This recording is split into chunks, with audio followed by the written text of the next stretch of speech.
बेटा सुनिए मेरी बात ध्यान से। मैं आपको अभी जो क्लास होने वाली है ना, अभी मैं स्टार्टिंग में आपको कुछ नया नहीं पढ़ाने वाला हूँ। मैं आपको राइट इशू और बोनस इशू क्लियर करवाने वाला हूँ विद अ प्रॉपर एग्जांपल। सब लोग प्लीज फोकस करेगा, क्योंकि बेटा आप भले ही उसको मान रहे हो या नहीं मान रहे हो, आपको इसमें बहुत ज्यादा कंफ्यूजन होने वाली है आगे जाकर। ठीक है, किसी बच्चों को अभी कंफ्यूजन दे रही होगी, किसी को आगे जाके होने वाली है, इसलिए फोकस रखिएगा। प्रॉपर एग्जांपल के साथ अपन इसको देखते हैं, और अगर आपको क्लियर हो जाए तो आप मुझे बता दीजिएगा ये सर क्लियर है, तो अपन उससे आगे बढ़ेंगे। फिर चलिए सभी बच्चे फोकस करेंगे। अच्छा, कोई भी हल्के में लेते हुए, मतलब हल्के में मत लेना, एक बार समझ लो, उसके बाद अगर आपको लगता है ठीक है फिर।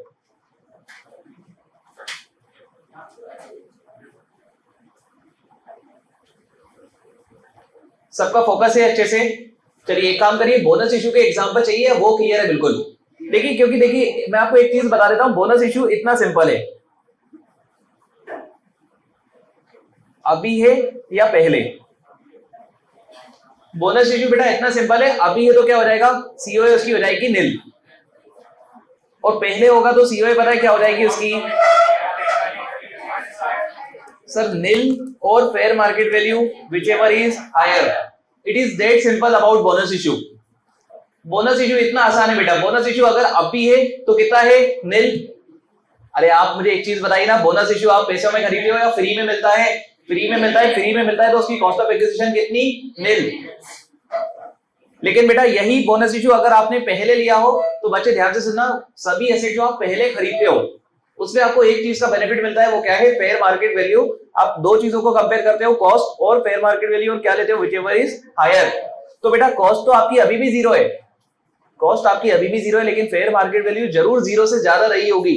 तो बेटा वही फेयर मार्केट वैल्यू आपकी क्या बनने वाली है, कॉस्ट ऑफ एक्विजिशन।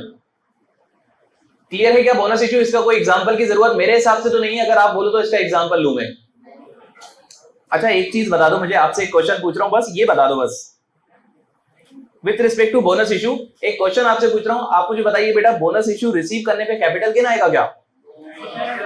नहीं सर, बोनस इशू रिसीव नहीं, इन फ्यूचर हो सकता है कल, हो सकता है परसों, हो सकता है 6 महीने बाद, 10 महीने बाद, 10 साल बाद मैं बोनस इशू को बेचूंगा, फिर सर कैपिटल गेन आएगा।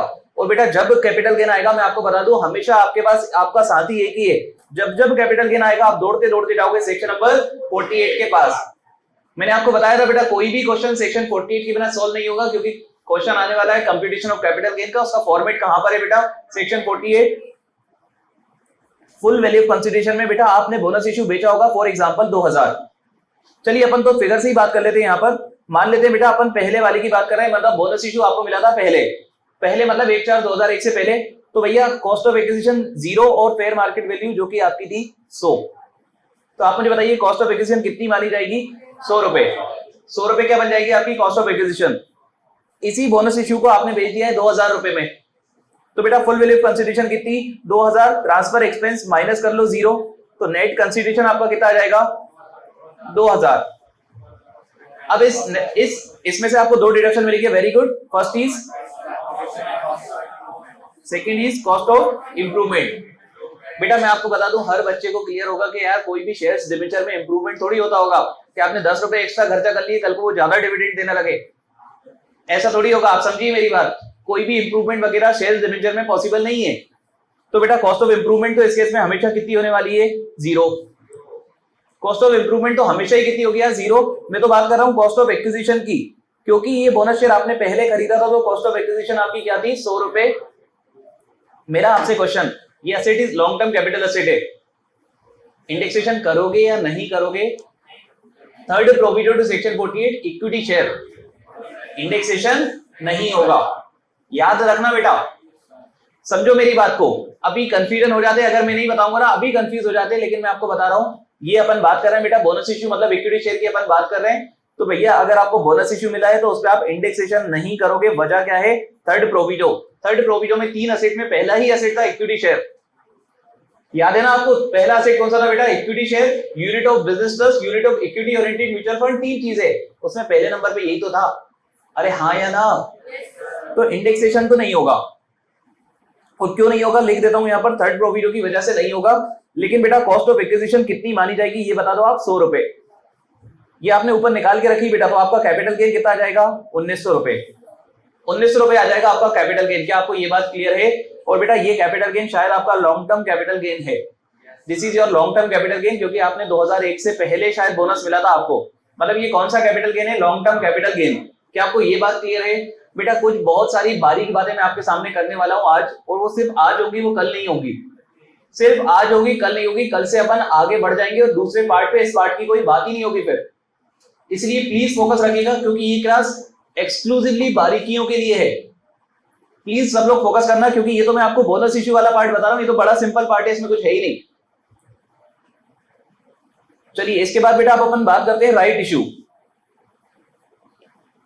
एक काम करिए, राइट इश्यू बताने से पहले आप एक बारीकी में आपसे पूछना चाहता हूं, फोकस करिएगा, आंसर भी करिएगा, ध्यान से सोच समझ के, जल्दबाजी में मत करना। पूछूं आपसे, सीए फाउंडेशन से रिलेटेड क्वेश्चन है, पूछूं आपसे? चलिए सुनिए मेरी बात ध्यान से। बेटा आप पता है कंपनी शेयर इश्यू करती है तो सबसे पहले शेयर एप्लीकेशन मनी रिसीव करती है। अगर मैं आपको बताऊं शेयर एप्लीकेशन मनी रिसीव करती है, रिसीव करेगी बैंक अकाउंट के अंदर, तो बैंक अकाउंट डेबिट क्या करती है? Share application. कोई भी लेना देना यहां पर नहीं है, सिर्फ आपको क्लेरिफाई करने के लिए ऐसा लिख के बता रहा हूं। Bank account debit to share application account. पैसा रिसीव कर लेती है, यस और नो?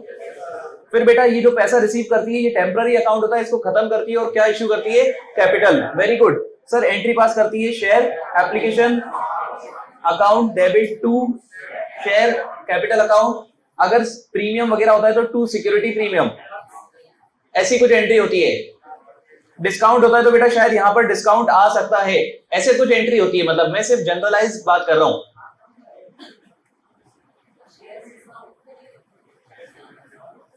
बेटा वो प्रैक्टिकल लाइफ में नहीं होते, एग्जाम वाली लाइफ में कुछ भी हो सकता है। प्रैक्टिकली नहीं होते हैं।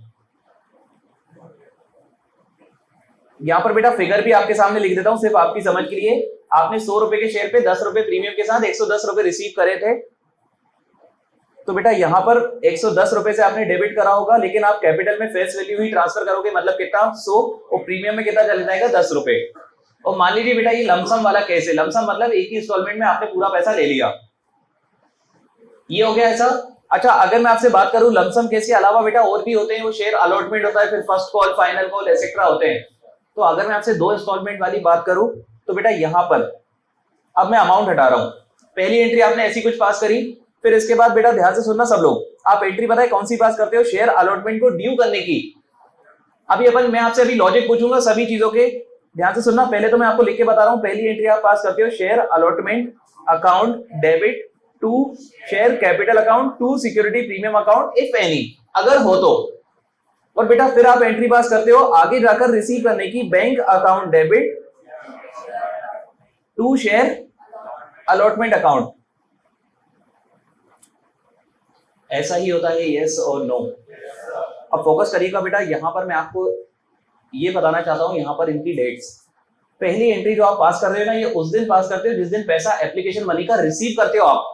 जिस दिन एप्लीकेशन मनी रिसीव करते हो क्या एंट्री पास करते हो? Bank account debit to share application account. And this is a temporary account. बेटा ये टेम्पररी अकाउंट है जो कि थोड़े ही टाइम बाद ट्रांसफर हो जाएगा कहीं ना कहीं, मतलब खत्म हो जाएगा। This is a temporary account.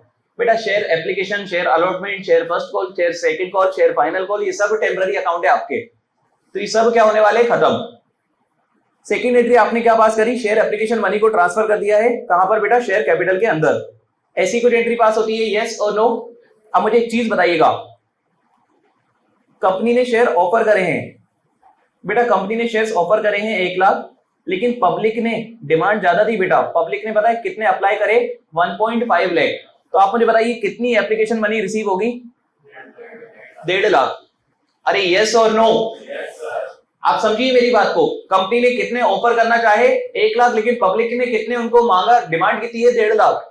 तो बेटा एप्लीकेशन करते टाइम पूरा कितने शेयर्स पे आपको पैसा मिल जाएगा? 1.5 लाख। लेकिन बेटा जिस दिन आप अलॉट करोगे तो उस दिन पूरे 1.5 लाख करोगे या 1 लाख करोगे? सुनो सुनो सुनो, मैं कंपनीज अकाउंट के बारीक कंसेप्ट पे नहीं जाना चाहता हूं। वहां पर 2 आपके पास ऑप्शन होते थे, पहला ऑप्शन रिफंड कर देना, दूसरा ऑप्शन उसको आगे की कॉस्ट में एडजस्ट कर देना, जिसको प्रो राटा अलॉटमेंट बोलते हैं। बारीकी में नहीं जाना बेटा, मुझे सिर्फ जाना है डेट पर। मुझे सिर्फ जाना है डेट पर। मैं सिर्फ आपको बताना चाहता हूं डेट। आपने पहली एंट्री पास करी है जिस दिन आपने एप्लीकेशन मनी रिसीव किया, दूसरी एंट्री आपने पास करी है जिस दिन बेटा आपने कैपिटल इश्यू की है, जिस दिन आपने कैपिटल इश्यू करी है उस दिन आपने कौन सी एंट्री पास करी है, दूसरी एंट्री। ध्यान से सुनना, तीसरी एंट्री कब पास करी है कोई बता सकता है क्या मुझे क्लास में? बेटा ध्यान से सुनना, सब लोग फोकस करना। एक चीज मैं आपको एक बारीक पॉइंट बता रहा हूं, फोकस करना आप लोग। देखिए मैं आपको एक चीज बता रहा हूं, फिर आप मुझे बताना आपको ऑलरेडी पता था या नहीं पता था। बेटा 1.5 लाख लोगों ने मुझसे शेयर्स मांगे, लेकिन मैंने कितनों को दिए? 1 लाख। आप मुझे बताओ 1.5 लाख लोगों ने मांगे, मैंने कितनों के दिए? 1 लाख। बेटा फॉर एग्जांपल यहां पर मैं डेट लिख देता हूं आपके सामने, ये हो रहा है आपका 1 जनवरी को। तो 1 जनवरी को आपने फिक्स कर लिया कि आप कौन से वाले 1 लाख लोगों को शेयर देने वाले हो। जिस दिन बेटा आप फिक्स कर लेते हो ना, उसी दिन आप करते हो अलॉटमेंट। मतलब मैं आपको बता दूं, ये वाली जो एंट्री है ना और ये एंट्री सेम डेट पे होती है, क्योंकि जिस दिन आपने 1.5 लाख में से छटनी कर ली और 1 लाख डिसाइड कर लिए ना, उसी दिन आप एप्लीकेशन को ट्रांसफर करते हो कैपिटल में, और उसी दिन आप अलॉटमेंट ड्यू करते हो। Allotment account debit to share capital account to security premium account if any. अरे यस और नो? इसके बाद बेटा आप फोर्थ एंट्री पता है क्या है? Bank account debit to share allotment. आगे जाके इन फ्यूचर 1 महीने 2 महीने 3 महीने बाद आप अलॉटमेंट का पैसा मांगते हो, रिसीव हो जाता है, तो एंट्री क्या पास करते हो? Bank account debit to share allotment account. क्या आपको ये बात क्लियर है? अब मेरा आपसे एक क्वेश्चन है, मैं आपको ये सब क्यों बता रहा था, फोकस करिएगा। ये सब मैं आपको टाइमिंग की वजह से बता रहा था। अब ये बताइए, शेयर अलॉटमेंट सबसे इंपॉर्टेंट चीज बेटा, कंपनी अकाउंट में जो सबसे इंपॉर्टेंट टर्मिनोलॉजी होती है वो होती है शेयर अलॉटमेंट। अलॉटमेंट का मतलब डिसाइड करना कि 1.5 लाख लोगों में से कौन से वाले 1 लाख लोगों के नाम पे शेयर देने वाले हैं, उसको क्या बोलते हैं बेटा? अलॉटमेंट। अरे यस और नो? बेटा यहां पर जब भी शेयर्स वगैरह की बात होगी, फोकस करना, ये है कंसेप्ट जो मैं आपको बताना चाह रहा हूं। जब भी शेयर्स, डिवेंचर्स, बॉन्ड्स या फिर किसी भी सिक्योरिटी की बात होगी, मत लिखिए, लिखने की कोई जरूरत नहीं है, ध्यान दीजिएगा, पहले समझ लीजिए बस। जब भी बेटा शेयर, डिवेंचर, बॉन्ड, सिक्योरिटीज वगैरह की बात होगी ना, एक वर्ड बहुत इंपॉर्टेंट होता है जिसका नाम होता है अलॉटमेंट। ठीक है, तो आप समझना मेरी बात। आप मुझे बताइए, मान लीजिए ये लिस्टेड शेयर है, तो लिस्टेड शेयर के केस में कौन सा वाला क्राइटेरिया एप्लीकेबल होता है? लिस्टेड शेयर के केस में कौन सा वाला क्राइटेरिया एप्लीकेबल होता है? पहला 1 साल वाला। तो बेटा 1 साल काउंट कहां से करोगे? अलॉटमेंट डेट से। समझना मेरी बात, अलॉटमेंट डेट वो डेट थी जिस दिन शेयर आपके नाम पे रजिस्टर्ड किया गया था। अलॉटमेंट डेट वो डेट थी जिस दिन शेयर आपके नाम पे रजिस्टर्ड किया गया था। तो कल को अगर आप कैपिटल गेन आने वाला है, अगर आप बेचोगे, तो बेटा 1 साल 2 साल डिसाइड करने के लिए आपको एक डेट काम आएगी, वो क्या है? Allotment date. तो मुझे एक चीज बताइए ना, अगर मैं आपसे पीओएच बोलूं, पीओएच का फुल फॉर्म भी अभी आपको लिख के बता देता हूं, सिंपल सी बात बता रहा हूं, अगर आपको कुछ ज्यादा समझ नहीं भी आ रही हो तो बेटा ये आपके लिए रेलेवेंट बात है जो मैं आपको बता रहा हूं, कंक्लूड करूंगा तो आपको क्लियर हो जाएगी। पीओएच मतलब पीरियड ऑफ होल्डिंग। बेटा सिक्योरिटीज के केस में हमेशा पीरियड ऑफ होल्डिंग स्टार्ट होगी कहां से? अलॉटमेंट से। बस सब लोग इतनी सी बात को बस ध्यान रखना। सिक्योरिटीज के केस में जो भी सिक्योरिटीज होने वाली है, चाहे वो शेयर हो, डिवेंचर हो, बॉन्ड हो, उन सब के केस में पीरियड ऑफ होल्डिंग स्टार्ट कहां से होगी? अलॉटमेंट में। क्लास में मेरा क्वेश्चन है आपसे, what does period of holding means and what is it's relevance? इसकी रेलेवेंस क्या है?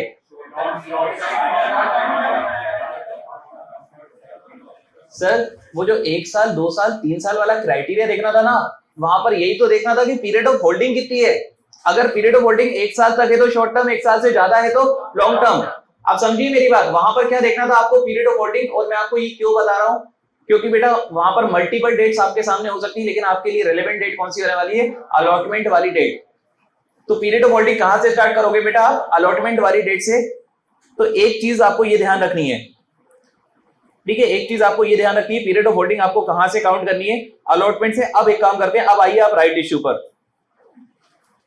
चलिए आपके सामने एक एग्जांपल ले रहा हूं, बिल्कुल पूरा प्रॉपर एग्जांपल लूंगा, आप लोग फोकस करना, आंसर करना, पार्टिसिपेट करना। और बेटा अगर किसी बच्चे को समझ नहीं आए तो अगर फेस टू फेस बच्चा है तो जाने से पहले ही रोक के पूछ लेना कि सर मुझे समझ नहीं आया।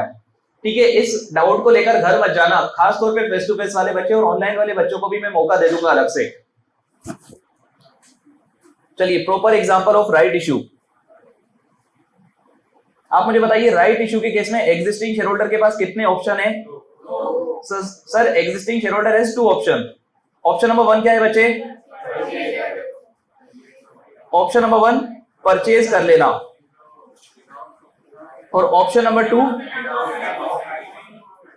क्या कर देना, रिनाउंस। ऑप्शन नंबर 1 परचेज कर लेना, ऑप्शन नंबर 2 रिनाउंस कर लेना। और बेटा ये जो राइट इश्यू है ना, ये आपको मिल रहा है, मान लीजिए एक कंपनी है जिसका नाम है टीसीएस, और इस टीसीएस की कंपनी के शेयर उस दिन, जिस दिन आपको मिल रहा है, उस दिन इसकी शेयर की वैल्यू चल रही है 2400। आप मुझे बताइए राइट इश्यू आपको 2400 पे मिलना चाहिए, 2400 से कम पे मिलना चाहिए? मतलब बेटा अगर मार्केट प्राइस 2400 है तो आप मुझे बताइए ना एक्साइज प्राइस कितना होना चाहिए? बेटा एक्साइज प्राइस कुछ भी हो सकता है, वो कंपनी की मर्जी होती है, लेकिन एक चीज क्लियर है, 2400 से कम होना चाहिए। आप फोकस करिएगा बच्चे, आपका एक्साइज प्राइस है 1600, 2400 रुपए का शेयर आपको 1600 में दिया जा रहा है। अगर मैं आपसे एक टर्मिनोलॉजी लिख के बता रहा हूं, अगर मैं आपसे पूछूं तो आप मुझे बताइए वैल्यू ऑफ राइट कितना? सर वैल्यू ऑफ राइट है 800। समझना बेटा, सुनना मेरी बात, एक प्रॉपर एग्जांपल ले रहा हूं ताकि आपको पूरा 100% क्लियर हो जाए, इसलिए फोकस करना। 2400 रुपए का शेयर आपको कितने का दिया जा रहा है? 1600 रुपए में। तो आपको कितने का फायदा पहुंचाया जा रहा है? 800 रुपए। बेटा उस 800 रुपए के फायदे को क्या बोलते हैं? Value of right. आप मुझे एक चीज बताइए, अगर मैं कल को परचेज करना चाहूं तो कितने में परचेज कर पाऊंगा? 1600। अगर बेटा मैं अपने राइट को बेचना चाहूं तो कितने में बेच पाऊंगा? 800 से कम। बेटा 800 का तो फायदा है, अगर आप 800 में बेचोगे तो सामने वाला खरीदेगा ही क्यों? अगर आप 800 में बेचोगे तो सामने वाला बेवकूफ थोड़ी खरीदेगा, सामने वाला उसको पता है कितने में खरीदेगा? 500 रुपए में। अरे उसको कोई फायदा होगा जब ही तो वो आपसे खरीदेगा ना यार, यस और नो? तो भैया आपके पास वैल्यू ऑफ राइट कितना है? 800। लेकिन अगर आप रिनाउंस करना चाहो तो रिनाउंस आप ज्यादा पे नहीं कर पाओगे बेटा, हमेशा आपको कम पे करना पड़ेगा। जैसे कि फॉर एग्जांपल अपन ने कितना लिया? 500 रुपए। क्या आपको इतनी बात क्लियर है? अब बेटा कोई मुझसे बोलेगा कि सर जब कंपनी हमें 2400 का शेयर 1600 में दे रही है तो हमें तो खरीद लेना चाहिए। बेटा 2400 रुपए का शेयर आपको दिया जा रहा है 1600 में, आप लोगों शेयर होल्डर। 2400 रुपए का शेयर आप लोगों को दिया जा रहा है 1600, और आपकी मंथली सैलरी बीइंग आर्टिकल है 1500। समझिए मेरी बात को, दुख पीड़ा समझिए। आपके पास बेटा 1600 रुपए होना भी चाहिए उस शेयर को खरीदने के लिए। समझिए मेरी बात को, अगर आप शेयर खरीदना चाहते हो तो कितने में खरीदना पड़ेगा? 1600 रुपए में। 1600 रुपए होना भी तो चाहिए खरीदने के लिए। अगर कोई डिस्काउंट दे रहा है तो ऐसा थोड़ी है कि हमारे पास उतने पैसे भी हैं। इसलिए बेटा एक ऑप्शन तो क्या होता है कि आप उसको खरीद लो कम में, तो अगर आपके पास पैसा होगा तो आप खरीद लोगे। और बेटा अगर आपके पास पैसा नहीं होगा या फिर आपकी इंटेंशन नहीं होगी खरीदने की, तो आप उस केस में क्या करोगे? रिनाउंसमेंट। आप मुझे एक चीज बताइए, इस वाले केस की बात कर रहा हूं मैं, परचेज वाले की। जो भी मेरे क्वेश्चंस आपसे होने वाले हैं वो परचेज वाली प्राइस से रिलेटेड होने वाले, मतलब ऑप्शन नंबर 1 से रिलेटेड। प्लीज फोकस करते हुए सब लोग आंसर करते चलेंगे। आप मुझे बताइए अभी आपने करा है परचेज, क्या परचेज करते टाइम कैपिटल गेन आएगा? नहीं सर, 45 सबसेक्शन 1 ट्रांसफर करते टाइम कैपिटल गेन की बात करता है, परचेज करते टाइम कैपिटल गेन की बात नहीं करता। क्या आपको ये बात क्लियर है? अब बेटा प्लीज फोकस करिएगा, आफ्टर 5 इयर्स, 5 साल बाद आपने जो बेटा आपको जो बोनस, जो आपको राइट इश्यू मिला था ना, उसको 5 साल बाद आपने बेच दिया है। सेलिंग प्राइस उस टाइम पे रही है बेटा 3600 रुपए।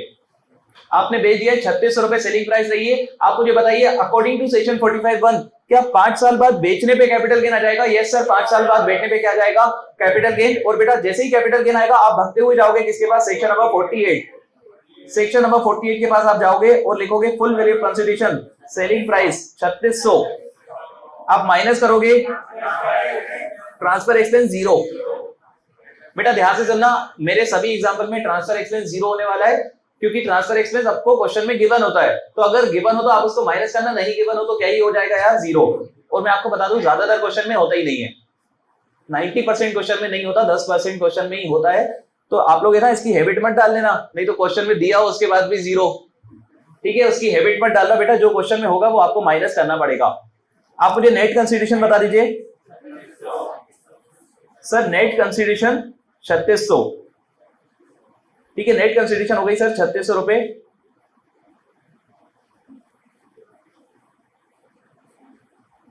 अब मुझे बताइए सीओए और सीओआई। सीओआई बता दो 0, सीओआई तो हमेशा 0 होगी।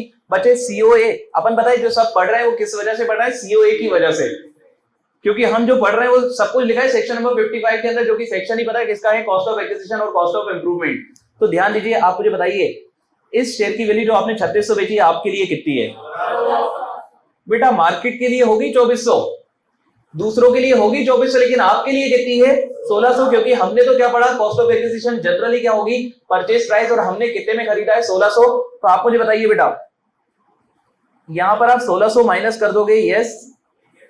कोई भी बच्चा इंडेक्सेशन करने की गलती नहीं करेगा थर्ड प्रोविजो की वजह से, क्योंकि इक्विटी शेयर्स पे इंडेक्सेशन नहीं किया जाता है। तो आप मुझे बताइए आपका लॉन्ग टर्म कैपिटल गेन कितना? 2000। Why it is long term capital gain? एक सेकेंड, क्या टीसीएस लिस्टेड कंपनी है? और क्या लिस्टेड कंपनी के इक्विटी शेयर पे 1 साल वाला क्राइटेरिया लगता है? और शेयर आपने कितने साल बाद बेचा? कितने साल बाद बेचा है? 5 साल। तो this is a long term capital asset. Long term capital gain 2000 रुपए आपका आ जाएगा पर शेयर, क्योंकि हम एक ही शेयर की बात कर रहे हैं। ऐसे अगर आपके पास 1000 शेयर है तो 2000 मल्टीप्लाई बाय 1000 हो जाएगा आपका। क्लियर है आपको ये बात? चलिए अब फोकस करिएगा इधर रिनाउंसमेंट ऑफ राइट पर।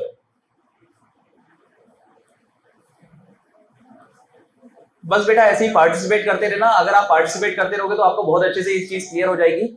ऑप्शन नंबर 2, बस यही है बेटा थोड़ा सा समझने वाला, रिनाउंसमेंट। अब बेटा पहले तो आप लोग मेरी कसम खा लो कि रिनाउंसमेंट आज के बाद आप कभी वर्ड रिनाउंसमेंट नहीं भूलोगे। देखिए मैं आपको बताऊं, इधर सुनिए, आपके पास ये लॉ के अंदर आने वाला है, ये आपके पास ऑडिट के अंदर आने वाला है, ये आपके अंदर अकाउंट्स के अंदर चैप्टर आने वाला है राइट इशू का, ये आपके अंदर इनकम टैक्स में भी आने वाला है, हो सकता है कल को जीएसटी में भी देखने को मिले। मतलब हर जगह है ये, और आपको कोई नहीं बताएगा। मैं आपको बता दूं, हर फैकल्टी, जैसे मैंने भी आपसे पहले क्या ही पूछा था, क्या आपको रिनाउंसमेंट पता है? आपने नहीं बताया तो मैंने आपको बताया कि व्हाट डज रिनाउंसमेंट मीन। अब बेटा आपको पता होना चाहिए रिनाउंसमेंट मतलब आपके पास 2 ऑप्शन होते हैं, पहला खुद खरीदना, दूसरा अपने राइट को आगे बेचना।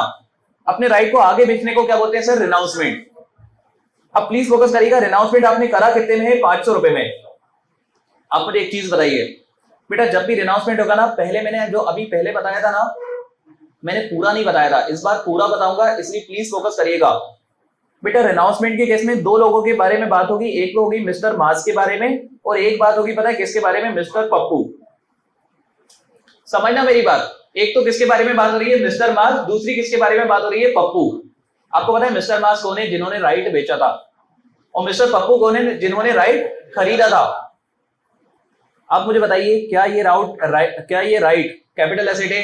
Yes, this is a capital asset. बेटा आपको डेफिनेशन में पुराने की इसको जरूरत ही नहीं है, मैं तो आपको 100% बता रहा हूं कि ये क्या है आपका कैपिटल एसेट। तो आपको एग्जाम में इसको याद ही रखना है कि ये क्या है आपका कैपिटल एसेट, क्योंकि राइट आपका कैपिटल एसेट है। जब भी आप राइट बेचोगे आपको क्या लगेगा? Capital gain. और बेटा कैपिटल गेन लगेगा तो किस सेक्शन के पास जाओगे? Section number 48। Full value of consideration में कितना लोगे? 500। Transfer expense 0, net consideration 500, cost of acquisition, cost of improvement, capital gain. बच्चे प्लीज फोकस करिएगा, this will always be short term capital gain. नहीं बताया था पहले, क्योंकि पहले मैंने पूरी चीज बताई ही आपको नहीं थी, क्योंकि मैं आपको एक साथ नहीं बता सकता था सब कुछ, लेकिन आप पूरा क्लियर करता चलूंगा। ये आपका कौन सा कैपिटल गेन होने वाला है? Short term capital gain. कोई लिखने की जरूरत नहीं, सब आपके नोट्स में बहुत अच्छे से लिखा हुआ है। ये आपका कौन सा कैपिटल गेन होने वाला है? Short term capital gain. इसकी वजह कोई बताएगा मुझे क्लास में से उठकर? एक सेकेंड, आप तो है ना एक काम करो ना, ये इसको थोड़ा सा मैं नीचा कर देता हूं और आप मुझे ये बता दीजिए, यहां पर सेक्शन 2 क्लॉज 14 के अकॉर्डिंग कैपिटल एसेट क्या है? राइट। सेक्शन 2 क्लॉज 14 के अकॉर्डिंग कैपिटल एसेट क्या है? Right is equal to capital asset. बेटा कंपनी आपको राइट सालों के लिए थोड़ी देती है। प्लीज फोकस करिएगा, प्लीज फोकस करिएगा बेटा। कंपनी जब भी अपने एग्जिस्टिंग शेयर होल्डर को राइट देगी तो 2 महीने 3 महीने का टाइम देती है, या तो आप खरीदो या फिर आगे बेच दो।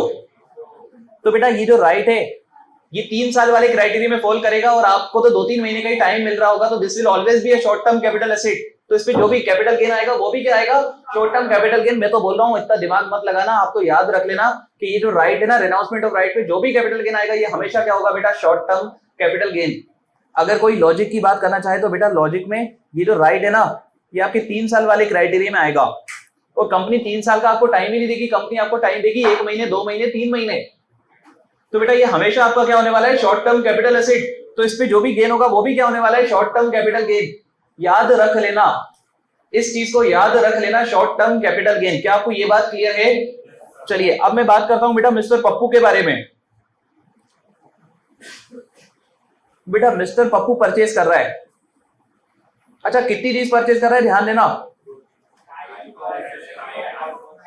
सर। मिस्टर पप्पू परचेज कर रहा है राइट और राइट इशू के शेयर। तो दो चीज परचेज कर रहा है। और बेटा मैं आपको बता दूं, दो चीज छोड़ो, 1000 चीज भी परचेज करेगा तो परचेज करने पे कैपिटल गेन नहीं आता, कैपिटल गेन आता है सेल करने पे। तो क्या परचेज करने पे कैपिटल गेन आएगा? नहीं। लेकिन बेटा आगे जाके मिस्टर पप्पू इन्हीं शेयर्स को बेचेगा तो क्या कैपिटल गेन आएगा? Yes sir, due to 45 subsection 1 any profit or gain arising from transfer of capital asset capital gain shall be chargeable, yes और नो? तो बेटा यस कैपिटल गेन आएगा। मान लीजिए बेटा इसने 3 साल बाद आफ्टर 3 इयर्स इसने पता है क्या करा, इसने शेयर्स को बेच दिया है और इसने शेयर्स को बेचा है बेटा 4000 रुपए पर। फोकस करिएगा सभी लोग, बस थोड़ा सा और है, थोड़ा सा ये एग्जांपल को और बस वो करना है। 3 साल बाद अपन ने शेयर्स को बेचा है 4000 रुपए के अंदर। तो आप मुझे बताइए क्या अब कैपिटल गेन आएगा? यस। कब आएगा बेटा? सर इसका आंसर तो चार्जिंग सेक्शन ने बिल्कुल क्लियर बता दिया था कि जब ट्रांसफर होगा जब क्या आएगा, कैपिटल गेन। मतलब आफ्टर 3 साल बाद आपको क्या आने वाला है? Capital gain. जैसे ही कैपिटल गेन आया आप भागते भागते किसके पास पहुंचे? Section number 48। आपने लिखा फुल वैल्यू कंसिडरेशन कितना? 4000। आपने लिखा ट्रांसफर एक्सपेंस कितना? 0। नेट कंसिडरेशन आपका आया 4000। Cost of acquisition, cost of improvement. अच्छा कॉस्ट ऑफ इंप्रूवमेंट मैं बता रहा हूं आपको, मैं बता रहा हूं कॉस्ट ऑफ इंप्रूवमेंट। आप मुझे बताइए cost of acquisition for mister Pappu कितनी? सर मिस्टर पप्पू ने कंपनी को कितने पे करे थे? एक सेकेंड में भूल ही गया। ओके सर मिस्टर पप्पू ने कंपनी को पे करे थे 1600, लेकिन सर सिर्फ 1600 ही उसने पे नहीं करे थे, उस 1600 में खरीदने के लिए उसने 500 रुपए मुझे पे करे थे। मतलब बेटा उस बेचारे पप्पू ने, उस पप्पू को किसी ने पप्पू बनाया है, उसने कितने रुपए में वो शेयर खरीदा था? 2100। तो क्या आप मुझे कैपिटल गेन बता सकते हैं? 1900 रुपए। बेटा मेरा क्वेश्चन अभी खत्म नहीं हुआ, मेरा तो आपसे क्वेश्चन ये है कि ये जो कैपिटल गेन है ये लॉन्ग टर्म है या शॉर्ट टर्म है? 1 साल वाला क्राइटेरिया, 2 साल वाला या फिर 3 साल?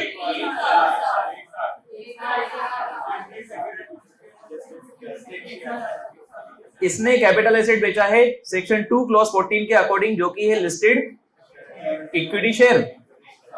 इसने क्या बेटा है बेटा? सेक्शन 2 क्लॉज 14 के अकॉर्डिंग एक कैपिटल एसेट बेचा है जिसका नाम क्या है? Listed equity shares. आप मुझे बताइए लिस्टेड इक्विटी शेयर्स 1 साल, तो क्या ये लॉन्ग टर्म कैपिटल गेन है? यस। ये कौन सा कैपिटल गेन है बेटा? Long term capital gain. क्या आपको ये बात क्लियर है? पक्का?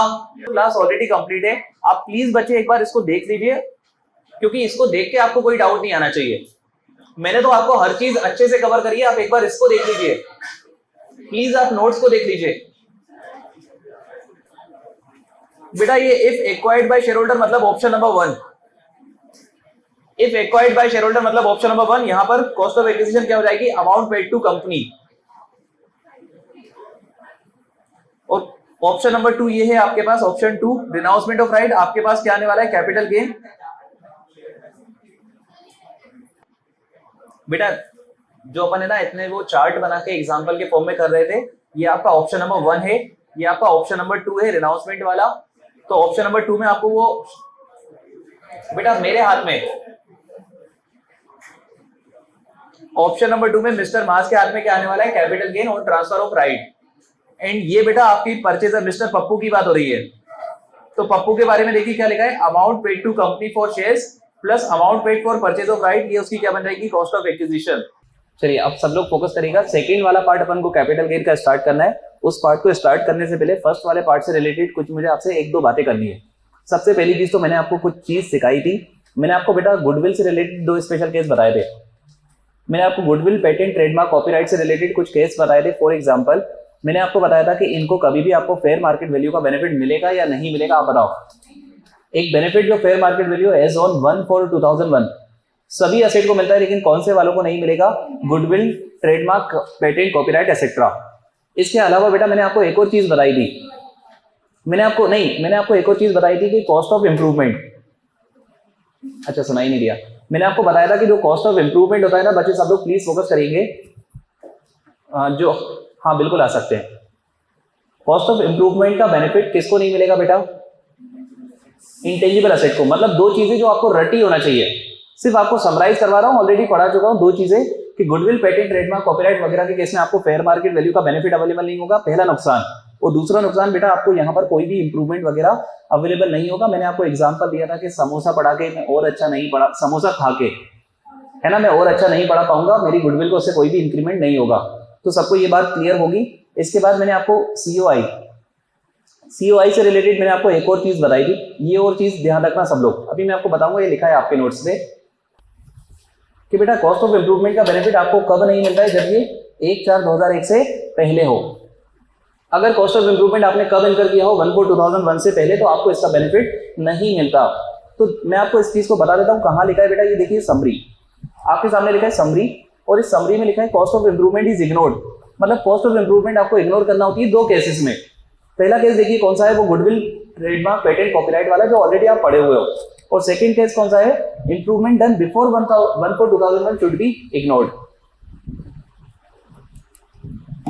ठीक है। इसके बाद बेटा benefit of fair market value. तो benefit of fair market value, आवाज आ रही है? Benefit of fair market value कौन से वाले केस में? एक केस में benefit of fair market value available नहीं होता, वो कौन सा केस है अपना? Goodwill, patent, trademark, copyright. मतलब बेटा ये चीज आपको बहुत अच्छे से ध्यान रखनी है, ये ऐसा पॉइंट है जो कंफ्यूजिंग पॉइंट है, इसलिए मैंने इसको समराइज्ड वे में आपको लास्ट में दिया हुआ है कि यार दो चीजें, इंप्रूवमेंट का बेनिफिट दो केस में नहीं मिलेगा, एक तो गुडविल वगैरह के केस में, और दूसरा कौन से केस में? 1/4/2001 से पहले वाला। और फिर मैंने आपको क्या बताया कि फेयर मार्केट वैल्यू का बेनिफिट बेटा वैसे तो सभी को मिलता है, लेकिन सिर्फ एक चीज है जिसको उसका भी बेनिफिट नहीं मिलेगा, दैट इज गुडविल। आपको इतनी बात क्लियर हो तो अपन एक काम करते हैं बेटा, एक क्वेश्चन अपन सोल्व करेंगे। और ये क्वेश्चन पहला क्वेश्चन है जो आप मेरे साथ कर रहे हो,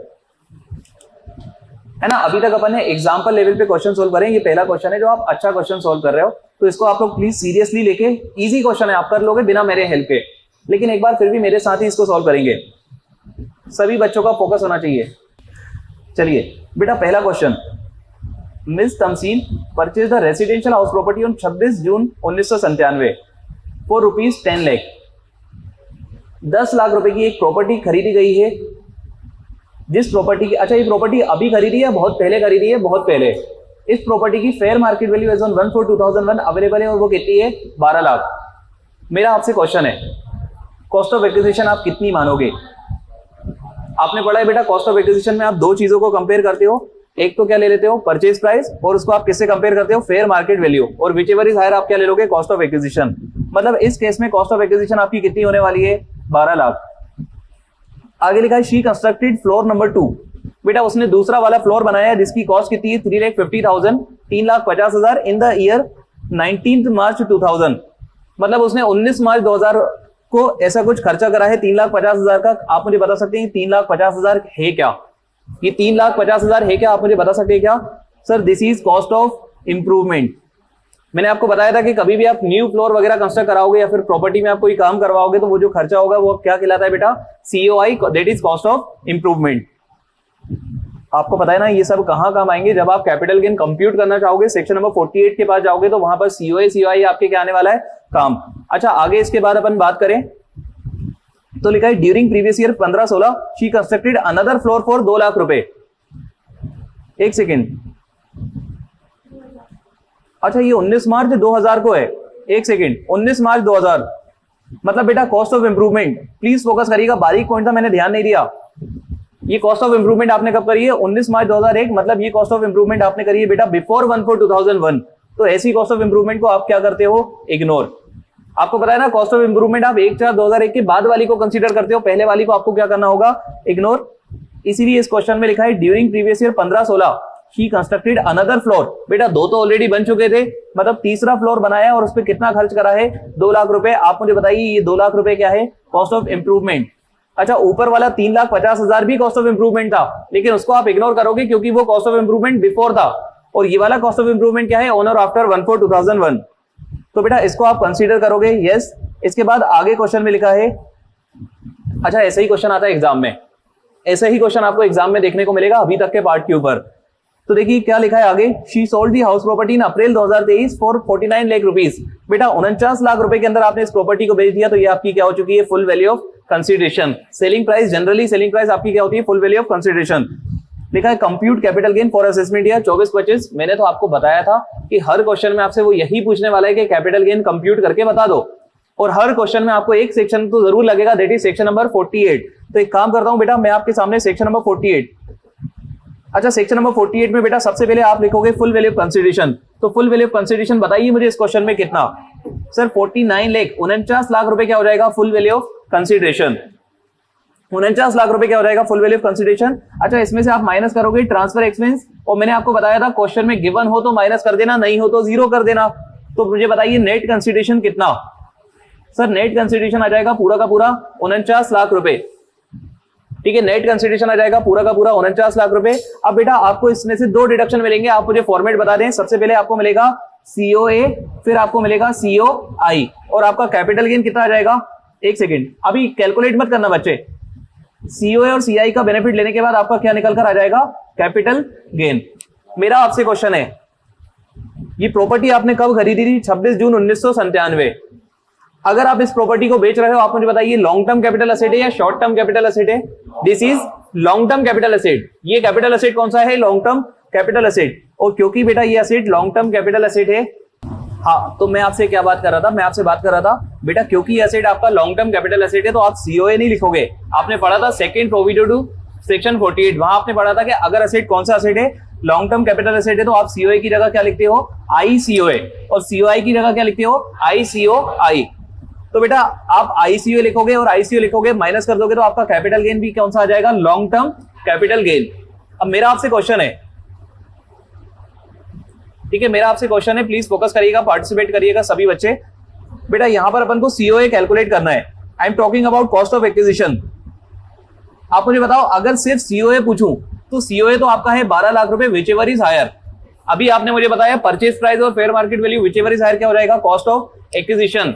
लेकिन बेटा अगर मैं आपसे पूछूं इंडेक्स कॉस्ट ऑफ एक्विजिशन बताइए, sir index cost of acquisition निकालने के लिए 12 लाख को मल्टीप्लाई करेंगे बेचने वाले ईयर के सीआईआई से, ठीक है, बेचने वाला आपको गिवन है बेटा क्वेश्चन में 345, और खरीदने वाला आपको गिवन नहीं है। एक सेकेंड, इसको मल्टीप्लाई आप पता है किससे करोगे, 345 से, और बेटा डिवाइड किससे करोगे। सभी बच्चे फोकस के साथ सुन ले, क्योंकि ये एसेट आपका सीआईआई वाली ईयर से भी पहले का है। तो बेटा उस केस में मैंने आपको सिखाया था कि आपको बेस ईयर का सीआईआई लेना होता है जो कि 100 है, और मैंने आपको याद करने को भी बताया था। देखिए इस क्वेश्चन में नहीं गिवन है आपको बेस ईयर का सीआईआई, क्योंकि इंस्टीट्यूट एक्सपेक्ट कर रहा है आपसे सीआईआई आपको पता होना चाहिए बेस ईयर का। तो यार मुझे एक काम करिए, इंडेक्स कॉस्ट ऑफ एक्विजिशन बता दीजिए। इंडेक्स कॉस्ट ऑफ एक्विजिशन कितनी, 41 लाख, सर 41,40,000 रुपए, 41,40,000 रुपए। एक काम करता हूं बेटा यहां पर लिख देता हूं मैं 41,40,000 रुपए। अब मैं आपसे एक और चीज पूछ रहा हूं, इस बार बेटा मैं आपसे पूछ रहा हूं सीओआई के बारे में।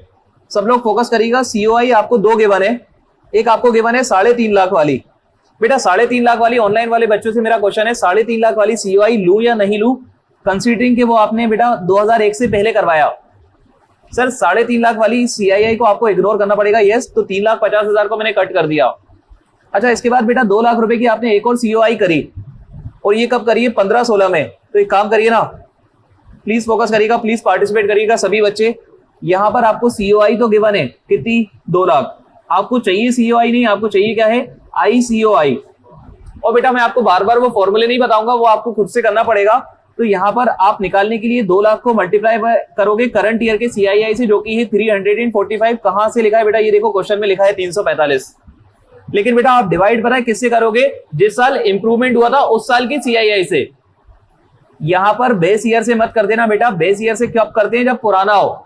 इंप्रूवमेंट पुराना नहीं है, इंप्रूवमेंट तो कौन से वाले साल में हुआ है, 15-16 में। और 15-16 का सीआईआई बेटा ध्यान से सुनना, 15-16 का सीआईआई आपको इसीलिए गिवन है क्योंकि वो आपसे इंस्टीट्यूट एक्सपेक्ट नहीं कर रही है कि आपको याद हो। तो 15-16 का उसने बता दिया कितना, 254। तो आप बेटा एक काम करिए, यहाँ पर 254 से डिवाइड कर दीजिए, तो आपका आ जाएगा इंडेक्स कॉस्ट ऑफ इंप्रूवमेंट कितना, जल्दी से बता दीजिए मुझे, कितना आ जाएगा बच्चे, 2,71,659।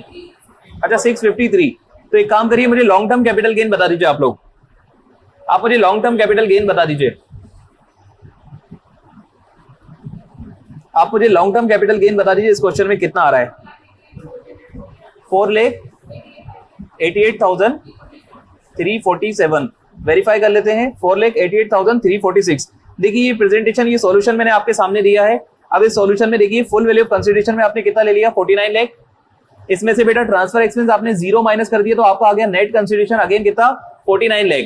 अच्छा, इसमें आपको 2 डिडक्शन मिलते हैं। First is cost of acquisition, जिसको इस बार आप सीओए नहीं ले रहे हो, आप क्या ले रहे हैं? आईसीओए।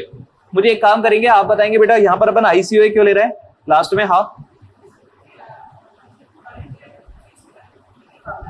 सर, क्योंकि ये asset long term capital asset है, तो हम उसकी वैल्यू का इंडेक्सेशन कर रहे हैं। अच्छा, सेकंड, इधर अपन सीओआई की जगह आईसीओआई क्यों ले रहे हैं? Again same, long term capital asset है इसलिए।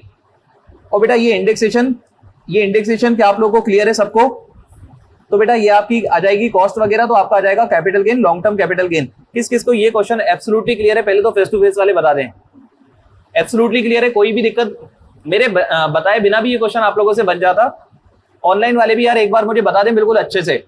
और भैया अगर किसी बच्चे को इंडेक्सेशन कैलकुलेट करना नहीं आ रहा है, तो मेरे बच्चे प्लीज जाके रिपीट कर लेना उस पार्ट को। अगर किसी को इंडेक्सेशन नहीं आ रहा है, क्योंकि मैं आपको इंडेक्सेशन हर क्वेश्चन में नहीं बता सकता, वो हर क्वेश्चन में होने वाला है, ठीक है, और वो आपको क्लियर करके ही यहां तक आना चाहिए। सर इंप्रूवमेंट अगर पहले हुआ होता है तो बेस ईयर लेते हैं। नहीं बेटा, इंप्रूवमेंट अगर पहले हुआ होता है ना, तो उसको लात ही मार देते अपन, कुछ भी नहीं लेते उस केस में, ठीक है। इंप्रूवमेंट, अभी मैं आपको क्लास के स्टार्टिंग में यही बता रहा था कि improvement done before 1/4/2001 shall be ignored. आपको उसको क्या करना है? इग्नोर करना है। आई होप इतना आपको क्लियर होगा। ये देखिए नीचे नोट, 3 नोट लिखे, एक बार ये रीड कर लीजिए सभी बच्चे। ये 3 पॉइंट लिखे हैं बेटा उस क्वेश्चन से रिलेटेड, नोट से ही नीचे। नोट नंबर 1 में क्या लिखा है? Any improvement done before 1/4/2004 should be ignored. शायद ये बात कर रहा है वो 3,50,000 को क्यों आपने इग्नोर कर दिया। सेकंड नोट क्या बात कर रहा है? Asset is acquired before 1/4/2001, hence COA will be actual COA or fair market value as on 1/4/2001 whichever is higher. मतलब बेटा वहां पर आपने 10 लाख और 12 लाख को कंपेयर करके क्या लिया था? Whichever is higher. तो उसी के बारे में बताया कि आपने ऐसा क्यों करा था, क्योंकि जब भी एसेट पुराना होता है तो अपन उसको कंपेयर करके व्हिचएवर इज क्या ले लेते हैं? हायर। अच्छा, तीसरा नोट देखिए, सबसे बेहतरीन note. As per second provision to section 48, in case of long term capital asset COA COI should be ICOA ICOI। I hope ये क्वेश्चन आपको बहुत अच्छे से क्लियर होगा, ऑनलाइन ऑफलाइन सभी बच्चों को। अब बेटा मैं आपको सुनना मेरी बात, अब मेरा पार्ट 1 पूरी तरीके से कंप्लीट, ठीक है। इनकम टैक्स के कैपिटल गेन के 3 पार्ट हैं, जिसमें मेरा पार्ट 1 पूरी तरीके से कंप्लीट हो चुका है। और मैं आपको बता दूं, पार्ट 1 से क्वेश्चन पूछेगा उसके चांसेस कम है, पार्ट 2 से क्वेश्चन पूछेगा उसके चांसेस ज्यादा है, जो मैं आपको अब पढ़ाने वाला हूं। और मैं आपको बता दूं पार्ट 1 से ज्यादा इजी है पार्ट 2। कुछ भी नया नहीं करना, कुछ भी नया आपको नहीं करना है। पार्ट 1 से बहुत ज्यादा इंपॉर्टेंट है आपका पार्ट नंबर 2, और नया कुछ नहीं करना है, सब वही चलेगा बेटा। Section 2 clause 47, section 45 subsection 1। तो इसीलिए सभी बच्चे फोकस के साथ सुनेंगे ध्यान से, सबका ध्यान बहुत अच्छे से होना चाहिए। इंस्टीट्यूट का फेवरेट एरिया देखिए क्या लिखा है। सबसे पहली चीज, कुछ आपसे क्वेश्चन पूछ रहा हूं, आप मुझे ध्यान से देख के पढ़ के बताइए। सब लोग प्लीज फोकस इस पे करेंगे, अभी 2 मिनट के लिए स्क्रीन पे फोकस करेंगे। लिखा है एक्सेप्शन टू सेक्शन 45(1). एक सेकेंड, एक्सेप्शन टू 45(1). 45(1) कौन सा सेक्शन था यार? सर 45(1) सेक्शन था चार्जिंग सेक्शन, और चार्जिंग सेक्शन बोलता था any profit or gain arising from transfer of capital asset shell be chargeable under the head capital gain in the year in which such transfer took place. सब बच्चे please focus करेंगे बहुत अच्छे से। अगर बेटा क्लास में ये 5 मिनट की बात अगर आपने समझ ली ना, तो आगे के 4 जो आपका सेकंड पार्ट है बहुत ही स्मूथ जाने वाला है, सिर्फ अगले 5 मिनट पे। और मैं आपको बता दूं क्वेश्चन वो यहीं से पूछेगा, क्वेश्चन वो यहीं से पूछने वाला है, यही उसका फेवरेट एरिया है। तो सबका फोकस बहुत अच्छे से होगा। और क्या पढ़ रहे हैं अपन? Exception to charging section. एक बार मैं अगर आपके सामने चार्जिंग सेक्शन के पास चलूं, क्योंकि मैं आपको कुछ दिखाना चाहता हूं। ये है बेटा चार्जिंग सेक्शन। बेटा मैं आपको बता रहा हूं, मैंने आपको बताया था कि बार बार अपन एक ही सेक्शन के पास आएंगे, चार्जिंग सेक्शन, कैपिटल एसेट की डेफिनेशन, ट्रांसफर की डेफिनेशन। इसीलिए हम उस पर एक्सपर्ट हो जाएंगे, क्योंकि हम चीजों को लिंक करते हुए पढ़ेंगे पूरा। तो देखिए क्या लिखा था charging section, any profit or gain arising from transfer of capital asset shell be chargeable under the head capital gain. मतलब एक बात तो यहां पर लिखी थी कि जब भी आप प्रॉफिट और गेन कमाओगे on transfer of capital asset that income will be chargeable under the head capital gain. एक बात। सेकेंड बात यहां पर लिखी है किस साल टैक्सेबल होगा। आप बताइए किस साल टैक्सेबल होगा? In the previous year in which such transfer took place. Charging section ने बेटा आपको दो बात बताई थी कि जब भी कैपिटल एसेट का ट्रांसफर होगा कैपिटल गेन लगेगा, एक बार किस साल में लगेगा, जिस साल क्या हो जाएगा transfer. We are talking about exception to charging section, और हम एक्सेप्शन की बात कर रहे हैं पॉइंट नंबर 2 की। मतलब हम कुछ ऐसे केसेस डिस्कस करने वाले हैं जब capital gain in the year of transfer नहीं लगेगा, कुछ अलग टाइम पे लगेगा, वो आपको अभी बताया जाएगा कि कब लगेगा। समझ रहे हैं क्या मेरी बात? एक्सेप्शन समझिए बेटा। एक्सेप्शन मतलब ये नहीं है कि आपने कैपिटल एसेट का ट्रांसफर कर दिया तो भी कैपिटल गेन नहीं लगेगा। नहीं बेटा, अगर कैपिटल एसेट का ट्रांसफर किया है तो कैपिटल गेन तो लगकर रहेगा, कैपिटल गेन तो लग के रहेगा। किस साल लगेगा उसकी बात हो रही है। अगर नॉर्मली होता तो किस साल लगता बेटा? इन द ईयर ऑफ ट्रांसफर। लेकिन अभी हम बात कर रहे हैं एक्सेप्शन टू चार्जिंग सेक्शन, तो मैं आपको बता दूं इन द ईयर ऑफ ट्रांसफर नहीं लगेगा, कुछ अलग टाइम पे लगेगा। वो अपन धीरे धीरे धीरे 4 केसेस हैं, 4 मतलब इसके 4 एक्सेप्शन है। यहां पर जो अपन पढ़ रहे हैं ना एक्सेप्शन टू चार्जिंग सेक्शन,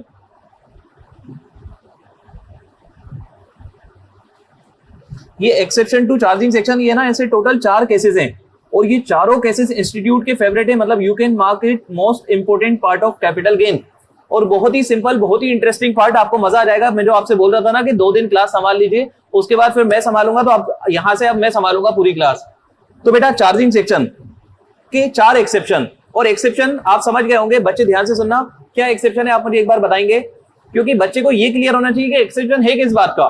किस सर? एक्सेप्शन है टाइमिंग का। सर एक्सेप्शन ये नहीं है कि कैपिटल गेन ही नहीं लगेगा, कैपिटल गेन तो लगेगा।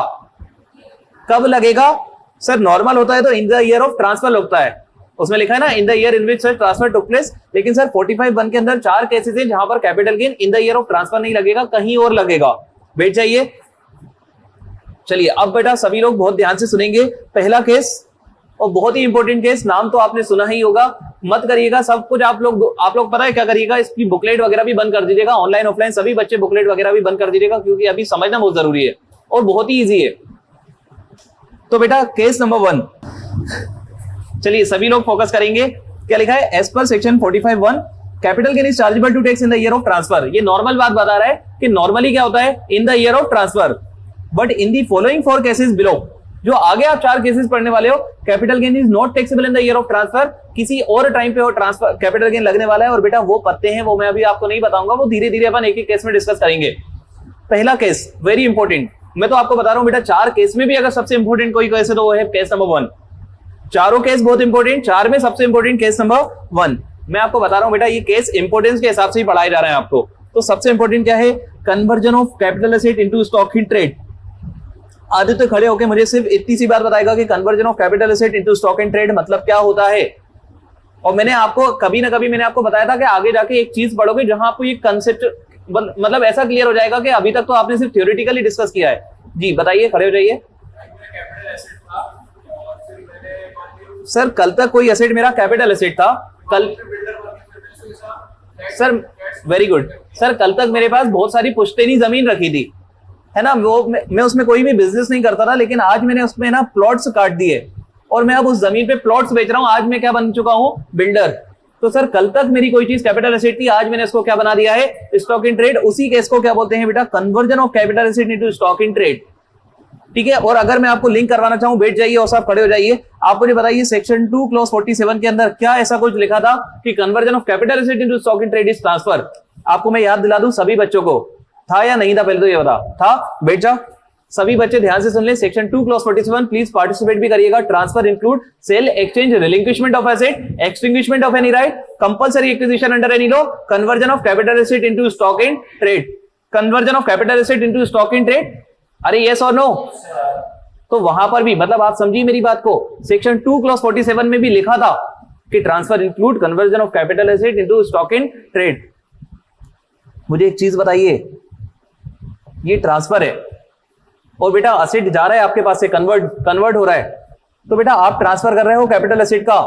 सेक्शन 45 सबसेक्शन 1 आपको क्या लगने वाला है? Capital gain. अरे यस और नो? नॉर्मली कब लगता है? In the year in which such transfer took place. लेकिन बच्चे ध्यान से सुनना, ये केस अलग है, यहां पर यही तो एक्सेप्शन है। सब लोग प्लीज अब बहुत अच्छे से फोकस करेंगे, बहुत ही अच्छे से फोकस करेंगे। इस पॉइंट को पढ़ने के बाद आपको है ना, अब मैं आपको बता दूं कि 4 केसेस जब आप पढ़ लोगे ना, तो अब आप इनकम टैक्स में बहुत अच्छे तरीके से डेवलप होना स्टार्ट कर दोगे। डेवलप तो अपन इसलिए ऑलरेडी हो चुके हैं क्योंकि हम पीडीपीपी पढ़ चुके हैं, तो कैपिटल गेन तक हम बहुत डेवलप ऑलरेडी हो चुके हैं। लेकिन बेटा अब आपका दिमाग बहुत अच्छे से खुलेगा इनकम टैक्स में। इन 4 केसेस को पढ़ने के बाद पहला केस क्या है, सेक्शन 45(2). आपको सेक्शन याद नहीं रखने की जरूरत, मतलब सेक्शन याद रखने की जरूरत नहीं है, अगर याद हो जाए तो ठीक है। कन्वर्जन, आप तो केस याद रखना, conversion of capital asset into stock in trade. देखिए क्या लिखा है इसके बारे में, प्लीज फोकस करेंगे, धीरे धीरे पढ़ेंगे। और आप ये समझ लीजिए लगभग 1 से 1.5 क्लास या हो सकता है 2 क्लास अपना केस नंबर 1 में ही जाने वाली है, तो आप ये मत समझिएगा। और है छोटा सा ही केस, मतलब कोई बहुत ज्यादा नहीं है। और मैं तो आपको बता रहा हूं, सिर्फ मैं आपको 2-4 बात बता के भी खत्म कर सकता हूं, लेकिन मुझे एनालिसिस करवाना है ताकि आपका दिमाग उस लेवल पे चल पाए।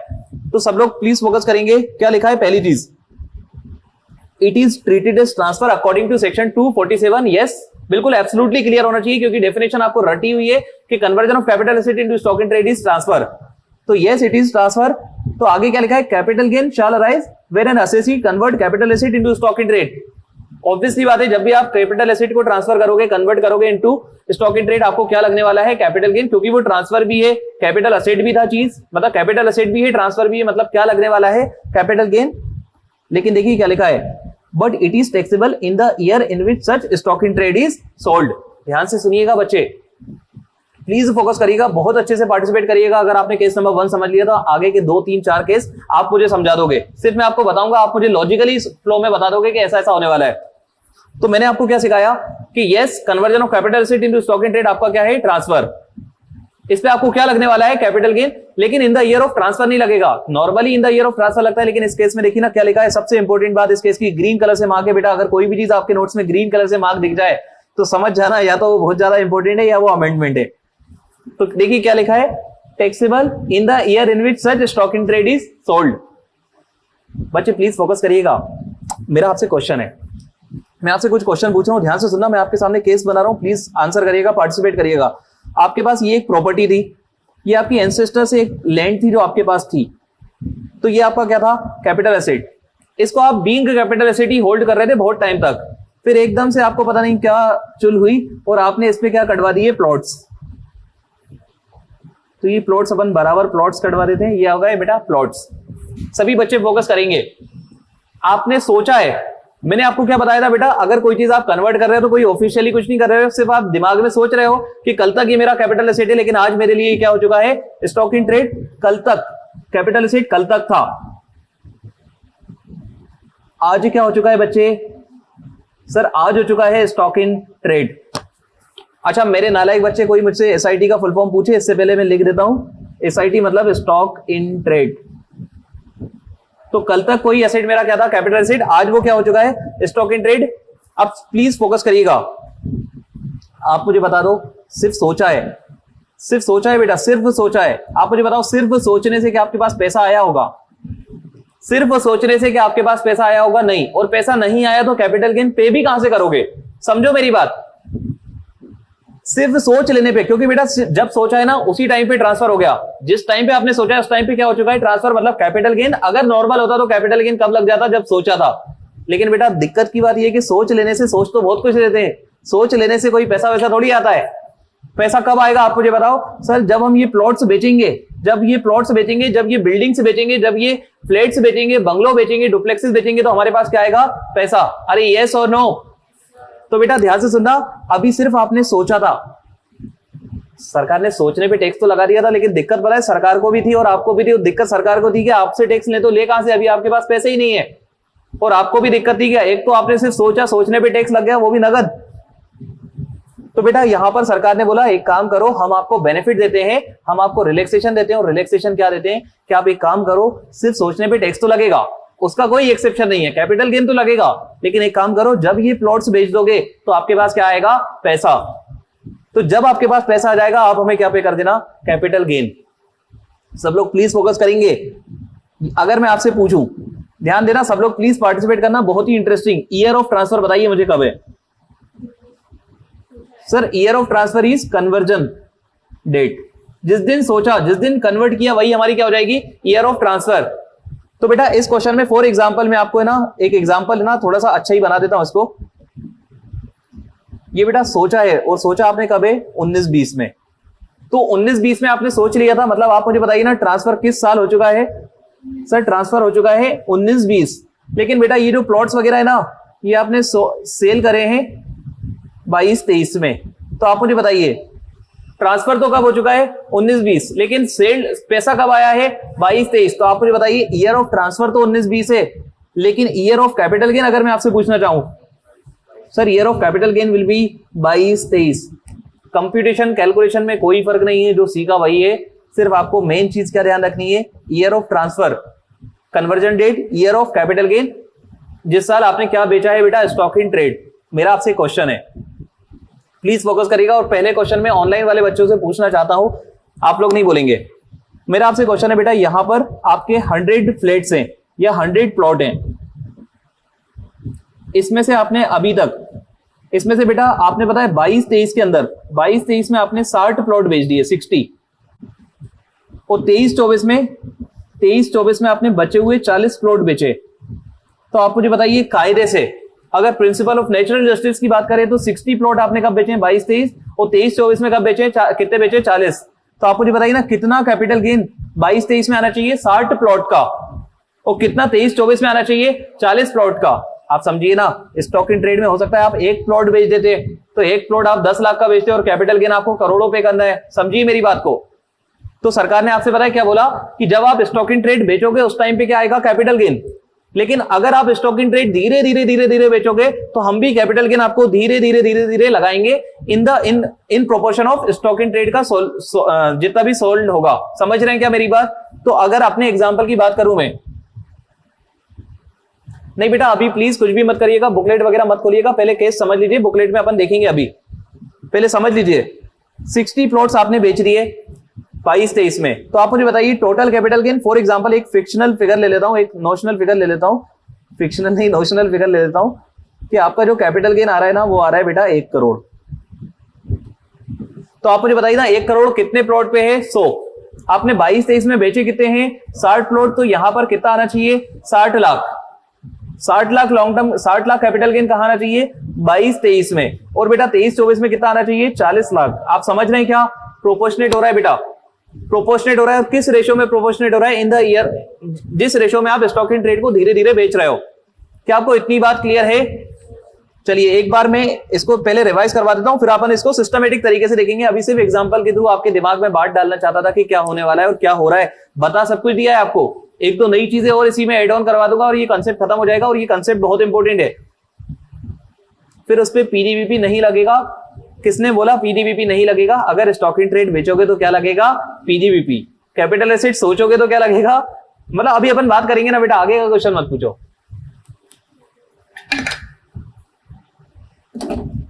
बच्चे मैंने आपको क्या बताया, अगर मैं आपको समराइज करवाना चाहूं तो मैंने आपको सिखाया कि यार जब भी conversion of capital asset into stock in trade होगा तो आपको कैपिटल गेन तो लग के रहेगा, क्योंकि ट्रांसफर की डेफिनेशन में स्पेसिफिक मेंशन था। वैसे तो ट्रांसफर की डेफिनेशन इंक्लूसिव थी, लेकिन उस इंक्लूसिव डेफिनेशन में भी ये पॉइंट स्पेसिफिक था। अरे यस और नो, तो कैपिटल गेन तो लग के रहेगा। और कैपिटल गेन कब लगता है? अकॉर्डिंग टू 45(1) कैपिटल गेन लगता है in the year of transfer. मतलब बेटा जिस साल, मतलब मैं आपको बता दूं नॉर्मली, आपको यहां पर लिख के बता देता हूं, नॉर्मली जो आपकी ईयर ऑफ ट्रांसफर होती है ना वही हो जाती है आपकी year of capital gain according to charging section, है ना। ईयर ऑफ ट्रांसफर ही आपकी क्या हो जाती है बेटा, ईयर ऑफ कैपिटल गेन। लेकिन इस चीज के 4 एक्सेप्शन में बेटा ट्रांसफर तो पहले ही कभी हो जाएगा, लेकिन कैपिटल गेन फ्यूचर में आपसे लिया जाएगा। जिसका पहला केस अपन पढ़ रहे हैं, और पहला केस कौन सा यार, conversion of capital asset into stock in trade. आपको पता है दिक्कत क्या थी? दिक्कत थी कि conversion of capital asset into stock in trade सिर्फ आपने सोचा था, और सिर्फ सोचने से आजकल पैसे नहीं आते हैं। तो बेटा सिर्फ सोचने से आपके पास पैसे थे नहीं, आप सरकार को पैसा पे करने की पोजीशन में थे नहीं, और सरकार भी इस बात को जानती थी। तो सरकार ने क्या बोला, एक काम करिए हम टैक्स तो लेंगे, और ट्रांसफर भी हो चुका है, क्योंकि जब आपने कन्वर्ट कर लिया उस दिन ट्रांसफर तो हो गया, लेकिन हम टैक्स आपसे कब ले लेंगे? आप मुझे बताइए टैक्स कब ले लेंगे? पहले केस में जब स्टॉक इन ट्रेड बेचा जाएगा। अरे ये सो नो। और बेटा अगर स्टॉक इन ट्रेड प्रोपोर्शनेटली बेचा जा रहा है धीरे धीरे, तो आप मुझे बताइए कैपिटल गेन भी कैसे लगेगा? धीरे धीरे। क्या आपको ये बात क्लियर है? चलिए अब इसको अपन सिस्टमेटिक तरीके से आ जाते हैं और फिर इसका क्वेश्चन करेंगे। बहुत ही इंपॉर्टेंट ये आपका कंसेप्ट है, और मैं आपको बता रहा हूं अगर आपने इस कंसेप्ट नंबर 1 को, केस नंबर 1 को अगर संभाल लिया तो आगे के केस नंबर 2, 3, 4 या आप मुझे बता दोगे। सिर्फ मैं आपको एक वर्ड बताऊंगा कि ईयर ऑफ कैपिटल गेन क्या होगा, बाकी आप मुझे सब कुछ बता दोगे। तो देखेंगे अपन यहां पर। अब बच्चे प्लीज सभी बच्चे बहुत अच्छे से फोकस करेंगे, खासतौर पर ऑनलाइन वाले बच्चे। तो यार ये क्या लिखा है, ये तो वही बकवास लिखी है जो अपन 10 मिनट से कर रहे हैं। It is treated as transfer as per section 2 clause 47। तो इस पे क्या लगेगा, कैपिटल गेन। लेकिन कब लगेगा, वेरी वेरी इंपॉर्टेंट, कब लगेगा आदित्य, जब हम स्टॉक इन ट्रेड सोल्ड करेंगे, जब हम प्लॉट्स बेचेंगे, बंगलो बेचेंगे, डुप्लेक्स बेचेंगे, क्या लग जाएगा, कैपिटल गेन। ओजस्वी आप मुझे बताइए बेटा, अगर मैंने आधे ही बंगलो इस साल बेचे तो इस साल कितना कैपिटल गेन लगेगा, आधा, और बचा हुआ आधा जब लगेगा जब हम बचे हुए आधे को बेचेंगे। ये भी सबको क्लियर है। चलिए अब देखिए कंपटीशन ऑफ कैपिटल गेन। बेटा एक चीज बताइए, कंपटीशन ऑफ कैपिटल गेन करने आप किस सेक्शन के पास जाते हो, सेक्शन नंबर 48। सेक्शन नंबर 48 के पास जाते हो, ध्यान से सुनना यार, आप जाते हो सेक्शन नंबर 48 के पास। तो बेटा सेक्शन 48 के पास आप गए और आप सेक्शन 48 के अकॉर्डिंग सबसे पहले क्या लेते हो, ध्यान से सुनना सब लोग, बहुत एनालिसिस यहां पर अपन को करने की जरूरत है। सबसे पहले लेते हो सेक्शन नंबर 48 के पास जाते से ही आप उससे पूछते हो बताओ फुल वैल्यू ऑफ कंसिडरेशन क्या, जनरली सेलिंग प्राइस। आज दिक्कत यह है कि आपने कैपिटल एसेट को बेचा ही नहीं है, आज दिक्कत यह है कि आपके पास सेलिंग प्राइस है ही नहीं है, आपने सोचा है बेचा नहीं है। आपने क्या करा है, सोचा है बेचा नहीं है, सेलिंग प्राइस आज आपके पास अवेलेबल ही नहीं है। समझिएगा मेरी बात ध्यान से, बहुत इंपॉर्टेंट है। आज बेटा पहले तो मैं आपके सामने फॉर्मेट लिख देता हूं, एफवीओसी माइनस ट्रांसफर एक्सपेंस। अच्छा कोई भी बच्चे को कोई दिक्कत नहीं होने वाली, ये इजी केस रहने वाले हैं, सब जो पढ़ा रहा हूं सब इजी रहने वाला है। तो बस वो नहीं, बस लेकिन फोकस बराबर रखिएगा क्योंकि पूछने वो यही वाला है, इंपॉर्टेंट वाला पार्ट ये है। तो एफवीओसी माइनस ट्रांसफर एक्सपेंस आपका क्या आ जाता है, नेट कंसिडरेशन, और इसमें से आप माइनस करते हो चलो आईसीओए कर देते हैं अपन, लॉन्ग टर्म मान लेते हैं। तो आईसीओए और क्या माइनस कर देते हो, आईसीओआई, आपका क्या आ जाता है, लॉन्ग टर्म कैपिटल गेन। सभी बच्चे फोकस करेंगे। एफवीओसी में जनरली क्या लेते थे, सेलिंग प्राइस। आज तक तो आप क्या ही लेते आए, सेलिंग प्राइस। आज दिक्कत पता है क्या है, आज आपने बेचा ही नहीं है, आज आपने सोचा है। आज आपने सोचा है कि कल तक मेरे पापा की जो जमीन थी जो मेरे पास रखी है उसको मैं अब एज अ बिल्डर बेचने वाला हूं। सिर्फ सोचने पे आपको क्या लगा था, कैपिटल गेन। तो आपके पास बेटा सेलिंग प्राइस अवेलेबल नहीं थी, आपने बोला सरकार सेलिंग प्राइस अवेलेबल नहीं है तो हम कैपिटल गेन कंप्यूट ही नहीं कर सकते। तो सरकार ने बोला बेटा कोई बात नहीं, वैसे भी एफबीओसी में जनरली क्या लेते थे, सेलिंग प्राइस। अगर नहीं है तो आप क्या ले लो, फेयर मार्केट वैल्यू। जिस दिन सोचा उस दिन बेटा कैपिटल एसेट की कोई वैल्यू रही होगी। प्लॉट की बात नहीं कर रहा हूं बेटा, बात कर रहा हूं लैंड की। प्लॉट और लैंड में फर्क होता है। जिस दिन आपने ये सब सोचा उस दिन किसकी कोई वैल्यू रही होगी, लैंड की, कैपिटल एसेट की। बेटा land was capital asset, plot was stock in trade, capital asset क्या था, लैंड। तो जिस दिन आपने बेचा उस दिन प्लॉट की, लैंड की क्या रही होगी, फेयर मार्केट वैल्यू। तो वो आपकी क्या बन जाएगी, फुल वैल्यू ऑफ कंसिडरेशन। अच्छा ट्रांसफर एक्सपेंस सोचने पे बेटा, सोचने के लिए वो दिमाग की बत्ती आपने मेंटोस खाई होगी 2 रुपए की, तो उसका डिडक्शन नहीं लेना। ट्रांसफर एक्सपेंस 0, ट्रांसफर एक्सपेंस कितना हो जाएगा बेटा, 0। क्यों, क्योंकि सर सिर्फ सोचा है। अरे सोचो ना यार, ये सिर्फ इमेजिनरी हो रहा है सब कुछ। नहीं वो उस पे भी अपन आएंगे सब लोग। आप तो अभी सिर्फ फॉर्मेट पे आइए। अभी क्या है, इसके बारे में अपन को बहुत सारे डिस्कशन करना है। अभी जितना आप नहीं पूछोगे उससे ज्यादा चीजें मुझे आपको बतानी है। तो एफवीओसी में आपने क्या ले लिया, fair market value. Transfer expense बेटा सिर्फ सोचा है, सोचने पे थोड़ी कोई पैसा वैसा लगता है। तो ट्रांसफर एक्सपेंस कितने, 0। तो नेट कंसिडरेशन भी कितना आ जाएगा, एक फिगर ले लेता हूं मैं। मान लीजिए बेटा एफवीओसी थी 1 करोड़, ट्रांसफर एक्सपेंस 0, तो यहां कितना आ गया, 1 करोड़। इसके बाद बेटा सीओए सीओआई जैसा आप आज तक करते आए वही करोगे, है ना। आप सेक्शन 55 पढ़ चुके हो कि अगर एसेट पहले लिया होगा तो कॉस्ट और fair market value whichever is higher, बाद में लिया होगा तो कॉस्ट वगैरह, और लॉन्ग टर्म है तो इंडेक्सेशन एसेट्रा, ये सब आप देख चुके हो, ये सब नो। तो बेटा आप इन चीजों के बेनिफिट ले लोगे और आपका क्या निकल जाएगा, कैपिटल गेन। ठीक है, इन चीजों का बेनिफिट लेने के बाद आपका क्या निकल जाएगा, कैपिटल गेन। सर लेकिन जब सोल्ड करा तो निकालना चाहिए ना कैपिटल गेन। प्लीज थोड़ा सा पेशेंस रख के सुनिए बात को, समझिए बात को, प्लीज थोड़ा सा पेशेंस रखिए। मैं आपसे बोल रहा हूं ना, अभी मैंने आपको टाइमिंग तो बताया नहीं कि किस दिन आप ये कैलकुलेट कर रहे हो। ठीक है, आप पहली बात तो खुद से दिमाग लगा रहे हो कि मैं कब कर रहा हूं। अभी मैंने आपको बताया नहीं कि मैं कब कर रहा हूं, मैं वो भी बताऊंगा कि आप ये कैलकुलेशन कब कर रहे हो। अभी तो आप सिर्फ ये देखिए आप कैलकुलेशन कर क्या रहे हो, कर क्यों रहे हो, और पे कब करोगे, है ना। अभी तो पे कब करोगे, आप तो ये बताओ, कैपिटल गेन पे कब करोगे, इन the year in which such stock in trade is sold. Capital gain compute करने के लिए किस सेक्शन के पास जाओगे, सर हमेशा जाते हैं एक ही सेक्शन के पास, एक ही सारा, सेक्शन 48। और सेक्शन 48 में सबसे पहली चीज full value of consideration. Sir आज तक सेलिंग प्राइस होती थी, लेकिन आज दिक्कत है कि सेलिंग प्राइस अवेलेबल ही नहीं है, और अवेलेबल नहीं है तो सरकार ने क्या बोल दिया, फेयर मार्केट वैल्यू। क्लियर है आपको ये बात। और ट्रांसफर एक्सपेंस बेटा अगर क्वेश्चन में दिए हुए तो ले लेना, मैं तो लॉजिकली आपको बता रहा हूं कि इस केस में सोचने पे कोई ट्रांसफर एक्सपेंस होगा ही नहीं, लेकिन अगर दिया हो तो भी ले लेना आप। तो आपका क्या रहेगा बेटा, नेट कंसीडरेशन। और फिर आप सीओए सीओआई यहां पर इंडेक्सेशन करना नहीं करना, it will depend upon asset is long term और नॉट, अरे यस और नो। और बेटा इसमें आपको कंपेयर करना है नहीं करना, it will depend upon asset अभी खरीदा या पहले खरीदा। क्या आपको ये बात क्लियर है? आपका क्या आ चुका है, लॉन्ग टर्म कैपिटल गेन। एक काम करते हैं बेटा, अब इसको यहां पर देख लेते हैं, क्या लिखा है, कैपिटल गेन लिखा है FVOC, fair market value as on conversion date, है ना। एफवीओसी में आपको क्या लेना पड़ेगा, fair market value as on conversion date. Very very important, आपको याद रखना पड़े तो याद रखना। मैंने तो आपको लॉजिकली बताया कि सेलिंग प्राइस आप चाह के भी नहीं ले पाओगे। क्यों नहीं ले पाओगे, है ही नहीं, और है नहीं। और फेयर मार्केट वैल्यू है तो आपको क्या ले लेना चाहिए, फेयर मार्केट वैल्यू। क्वेश्चन में बेटा आपको गिवन होगी फेयर मार्केट वैल्यू, तो अगर आपको ध्यान नहीं भी होगा तो आपको ध्यान आ जाएगा कि इस केस में आपको क्या लेना है, फेयर मार्केट वैल्यू। अच्छा, लेस आपने क्या कर दिया, कॉस्ट ऑफ एक्विजिशन। क्या यहां पर आईसीओए भी हो सकता था? यस, अगर लॉन्ग टर्म होता तो क्या हो जाता, आईसीओए। अच्छा, एक और डिडक्शन किसका मिलना चाहिए, कॉस्ट ऑफ इंप्रूवमेंट। और लॉन्ग टर्म होता तो क्या वो आईसीओआई भी हो सकता था? यस। तो आपका कैपिटल गेन आ जाता शॉर्ट टर्म या फिर लॉन्ग टर्म। क्या आपको ये बात क्लियर है? अच्छा, नीचे देखिए दो नोट्स, दो मतलब ये नोट में कुछ लिखा है आपके लिए, वेरी वेरी इंपॉर्टेंट। जो नोट में लिखा है वो बहुत काम का है आपके लिए।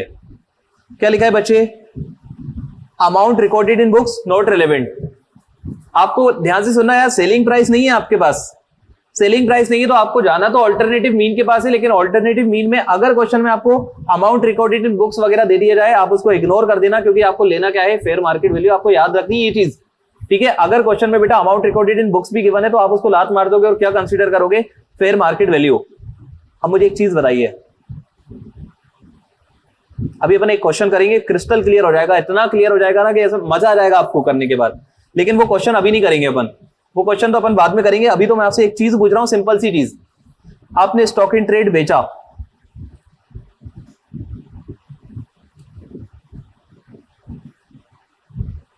यहां पर आपको मैं ना इधर लिख के बताता हूं थोड़ी सी कुछ चीज, प्लीज फोकस करना, प्लीज पार्टिसिपेट करना और कोशिश करना कि आप मुझे बता पाओ, क्योंकि आपको चार्जिंग सेक्शन की समझ है, नॉलेज है।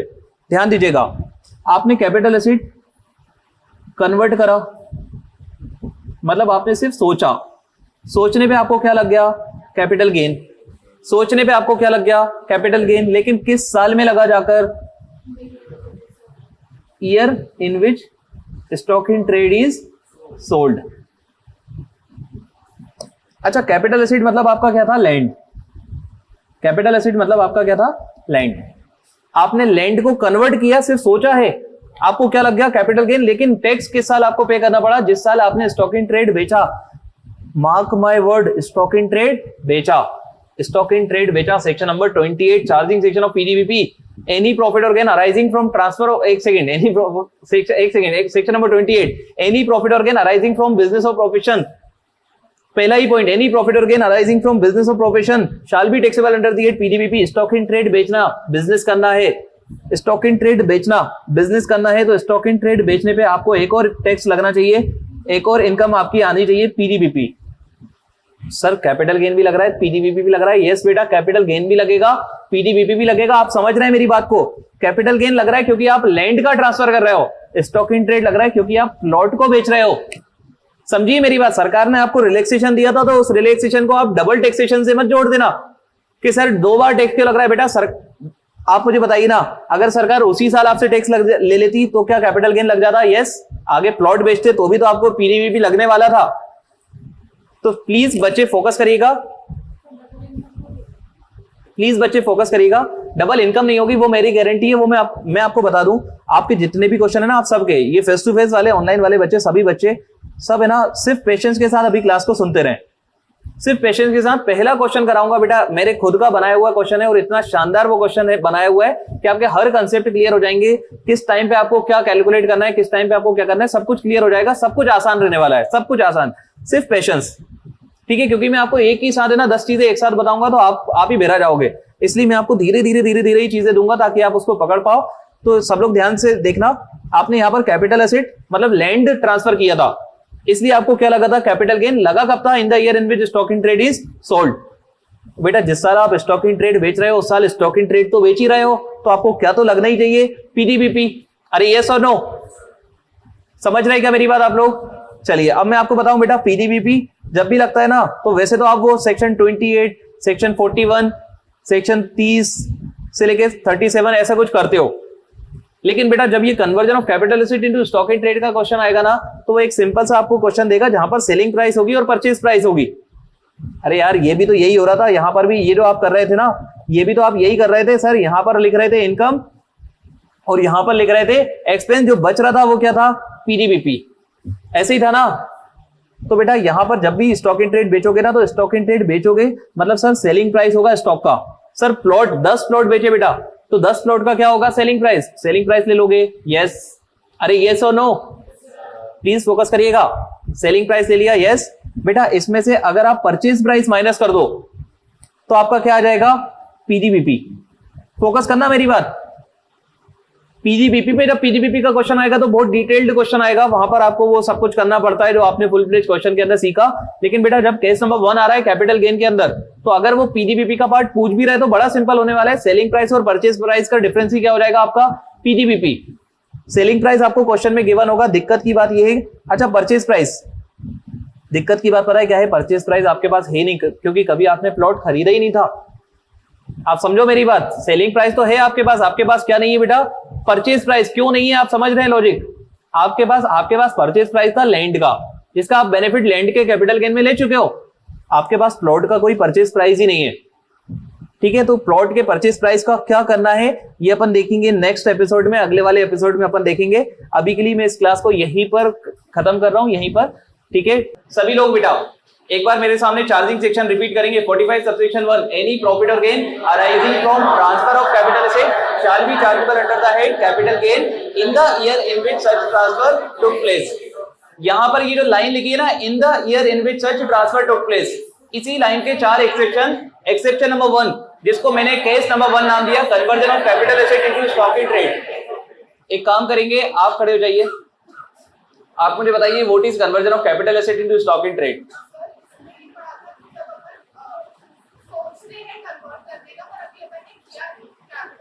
हाँ सर, सिर्फ हम लोगों ने नहीं कर तो दिया है सर। कल तक कोई चीज बेटा ध्यान से सुनना, एक प्रॉपर्टी थी मेरी बहुत बड़ी, 10,000 स्क्वायर फीट की एक प्रॉपर्टी थी। उस प्रॉपर्टी को मैं बेटा एज अ इन्वेस्टमेंट प्रॉपर्टी मतलब as a capital asset hold करके बैठा था। लेकिन एकदम से मैंने सोच लिया कि यार उस प्रॉपर्टी में मैं छोटी छोटी सी दुकानें बनाऊंगा और उन दुकानों को बेचूंगा, या फिर उस प्रॉपर्टी में घर बनाऊंगा, फ्लैट्स बनाऊंगा, उन फ्लैट्स को बेचूंगा। सिर्फ अभी सोचा है मैंने, सिर्फ सोचा है, और सोच लेने पे सरकार ने, सोचने को बेटा क्या बोलते हैं, conversion of capital asset into stock in trade. सोच लेने पे सरकार ने क्या लगा दिया, टैक्स। क्यों लगा दिया बेटा, सेक्शन 2 क्लॉज 47 में क्लियर लिखा है, conversion of capital asset into stock in trade will be treated as transfer. और क्यों, और बेटा 45 सबसेक्शन 1 में भी क्लियर लिखा है कि जब भी ट्रांसफर होगा कैपिटल एसेट का, तो आपको क्या लगने वाला है, कैपिटल गेन किस साल लगने वाला है, in the year of transfer. लेकिन बेटा इसी चीज का एक्सेप्शन है केस नंबर 1।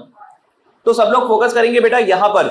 मैं आपको एक बार ध्यान से सुनना, मैं आपको एक बार जो कल की क्लास में मैंने बताया था, यहां पर आपको नोट्स के थ्रू एक बार बता देता हूं। इसके बाद भी अगर किसी बच्चे को क्लियर नहीं है, वैसे तो बेटा 90% बच्चों को क्लियर हो जाना चाहिए, लेकिन मैं आपको बता दूं 100% क्लियरिटी जब आएगी जब मैं आपको एक एग्जांपल नंबर 1 करवाऊंगा with respect to this topic, ठीक है। उस एग्जांपल को करने के बाद आपको जो भी क्वेश्चन आपके माइंड में रह जाए, दिमाग में रह जाए, वो आप मुझसे पूछिएगा, ठीक है। Conversion of capital asset into stock in trade, पहली लाइन में आपके सामने लिखा है, it is treated as transfer and capital gain will arise. अच्छा, मैंने आपको ये भी बता दिया था ना यार इस केस में कि कैपिटल गेन किस साल लगेगा, आप बताइए ना मुझे, कैपिटल गेन किस साल लगेगा, इन the year in which stock in trade is sold. Sir जिस साल हम दुकानें बेचेंगे, जिस साल हम फ्लैट्स बेचेंगे, बंगलो बेचेंगे, उस साल हमें क्या लग जाएगा, कैपिटल गेन। ट्रांसफर तो बेटा किस साल हुआ था, जिस साल हमने सोचा था। अरे अगर मैं आपसे पूछना चाहूं इस केस में, जो मैं आपसे क्वेश्चन पूछूं प्लीज आंसर करिएगा। अगर मैं आपसे पूछना चाहूं इस केस में ईयर ऑफ ट्रांसफर क्या है, तो क्या आप मुझे बता सकते हैं year of transfer. Sir year of transfer is equal to conversion date. Sir year of transfer बेटा conversion of capital asset into stock in trade क्या था, ट्रांसफर। तो जिस साल वो हुआ उसी साल क्या हो गया है आपका, ट्रांसफर। इस बात से एग्री करते हैं आप लोग। Sir year of transfer is equal to conversion, year of conversion. लेकिन बेटा ईयर ऑफ कैपिटल गेन मतलब ईयर ऑफ कैपिटल गेन कब लगेगा, जब आप क्या बेच दोगे, स्टॉक इन ट्रेड। एक बारीक क्वेश्चन पूछूं आपसे, आप मुझे बताइए बेटा स्टॉक इन ट्रेड अगर आप धीरे धीरे बेच रहे हो तो कैपिटल गेन एक साथ लगेगा या कैपिटल गेन भी धीरे धीरे लगेगा। फॉर एग्जांपल बेटा टोटल 100 फ्लैट्स आप बेचने वाले थे, उसमें से आपने पहले साल सिर्फ 40 बेचे, तो सर जो भी टोटल कैपिटल गेन होगा उसका 40% लगेगा पहले साल। अरे यस और नो? अगले साल आपने 30 फ्लैट बेच दिए तो अगले साल कितना लगेगा? 30%। अगले साल बेटा आपने 20% बेच दिए तो अगले साल कितना लगेगा? 20%। ध्यान से सुनना बेटा, जब उसको टेक्निकल क्वेश्चन बनाना होता है ना, तो वो पता है क्या क्वेश्चन डालता है? प्रोपोर्शनेट वाला। मतलब कुछ फ्लैट आपने करंट ईयर में बेचे, कुछ फ्लैट आप कब बेचोगे? फ्यूचर में। तो आप मुझे बताइए ना, क्या पूरा capital gain in the year of, आप मुझे बताइए ना, जिस साल पहली बार आपने बेचा क्या उस साल टैक्सेबल होगा? नहीं, जिस साल जितना बेचा उतना टैक्सेबल होगा। क्या आपको ये बात क्लियर थी? अच्छा, एक और चीज, जब आप कैपिटल गेन कंप्यूट करोगे तो आप किस सेक्शन के पास दौड़ते दौड़ते जाते हो? Section number 48। प्लीज फोकस करिएगा, पार्टिसिपेट करिएगा। सिर्फ it is just a revisionary class of type, मतलब ये सिर्फ एक रिविजनरी क्लास है। इसके बाद जो क्वेश्चन करेंगे उसके बाद आपको क्लैरिटी आना चाहिए, और वो क्वेश्चन पहली बात तो आपसे खुद बनना चाहिए। लेकिन कुछ छोटे छोटे से पॉइंट है जो आपको उस क्वेश्चन को करने के बाद क्लियर होंगे। सभी लोग ध्यान देंगे। जैसे ही सेक्शन नंबर 48 के बाद जाओगे, कंप्यूटेशन ऑफ कैपिटल गेन, एक काम करता हूं, मैं भी यहां पर ले चलता हूं कंप्यूटेशन ऑफ कैपिटल गेन के पास। मेरे पास एक फॉर्मेट था, ये है computation of capital gain, section number 48, computation of capital gain. आप मुझे बताइए बेटा, आप पढ़ रहे हो case number 1, please case number 1 के अकॉर्डिंग सोचते हुए आंसर करिएगा।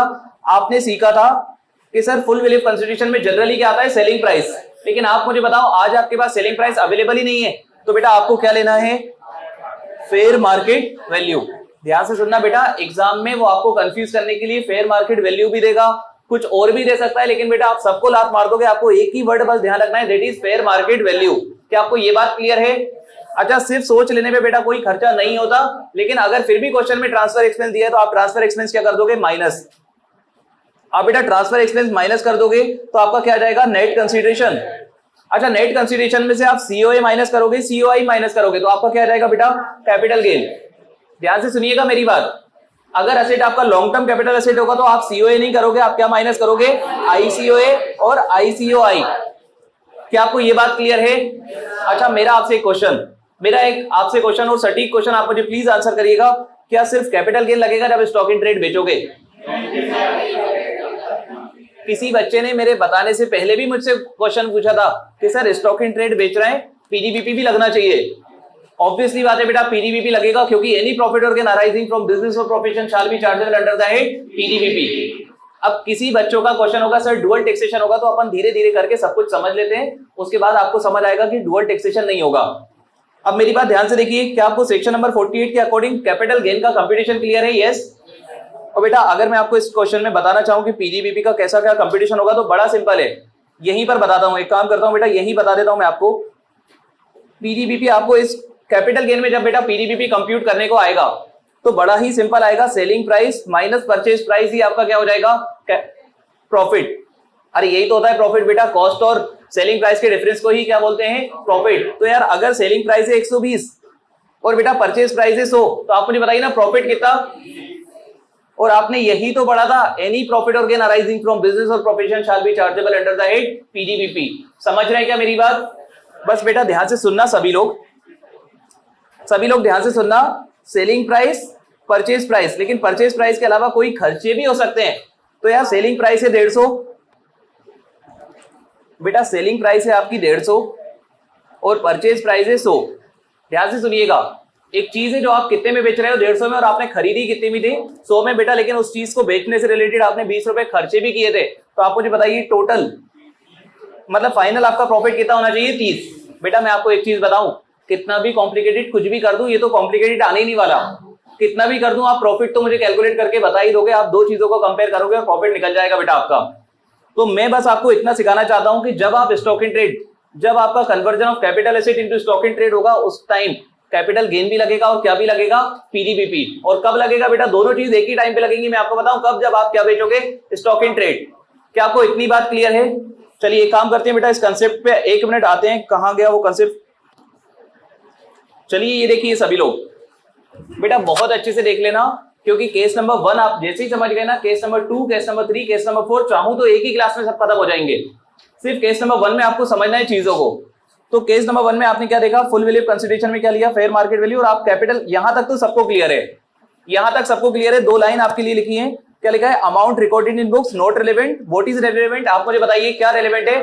Fair market value. बेटा कसम खा लेना कि हमेशा क्या ही लोगे? फेयर मार्केट वैल्यू, क्योंकि case number 1 is very very very important. तो आपको हमेशा क्या लेना है यार? Fair market value. अच्छा सेकंड चीज देखिए, पीजीबीपी के बारे में क्या लिखा? क्योंकि उस टाइम पे आपको एक और चीज आने वाली है जिसका नाम है पीडीबीपी। देखिए लिखा है पीडीबीपी के बारे में कि आप ले लोगे selling price of stock in trade.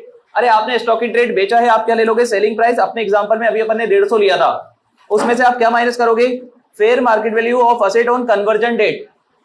ध्यान से सुनना बेटा सभी लोग, आपको पता है यहां पर अगर मैं यहां पर 2 मिनट के लिए आपके सामने फिगर ले रहा हूं जिससे आपको चीजें क्लियर होंगी। यहां पर बेटा एफपीओसी मान लीजिए फेयर मार्केट वैल्यू थी 250। बहुत अच्छे से फोकस करिएगा प्लीज। फेयर मार्केट वैल्यू कितनी थी? 250।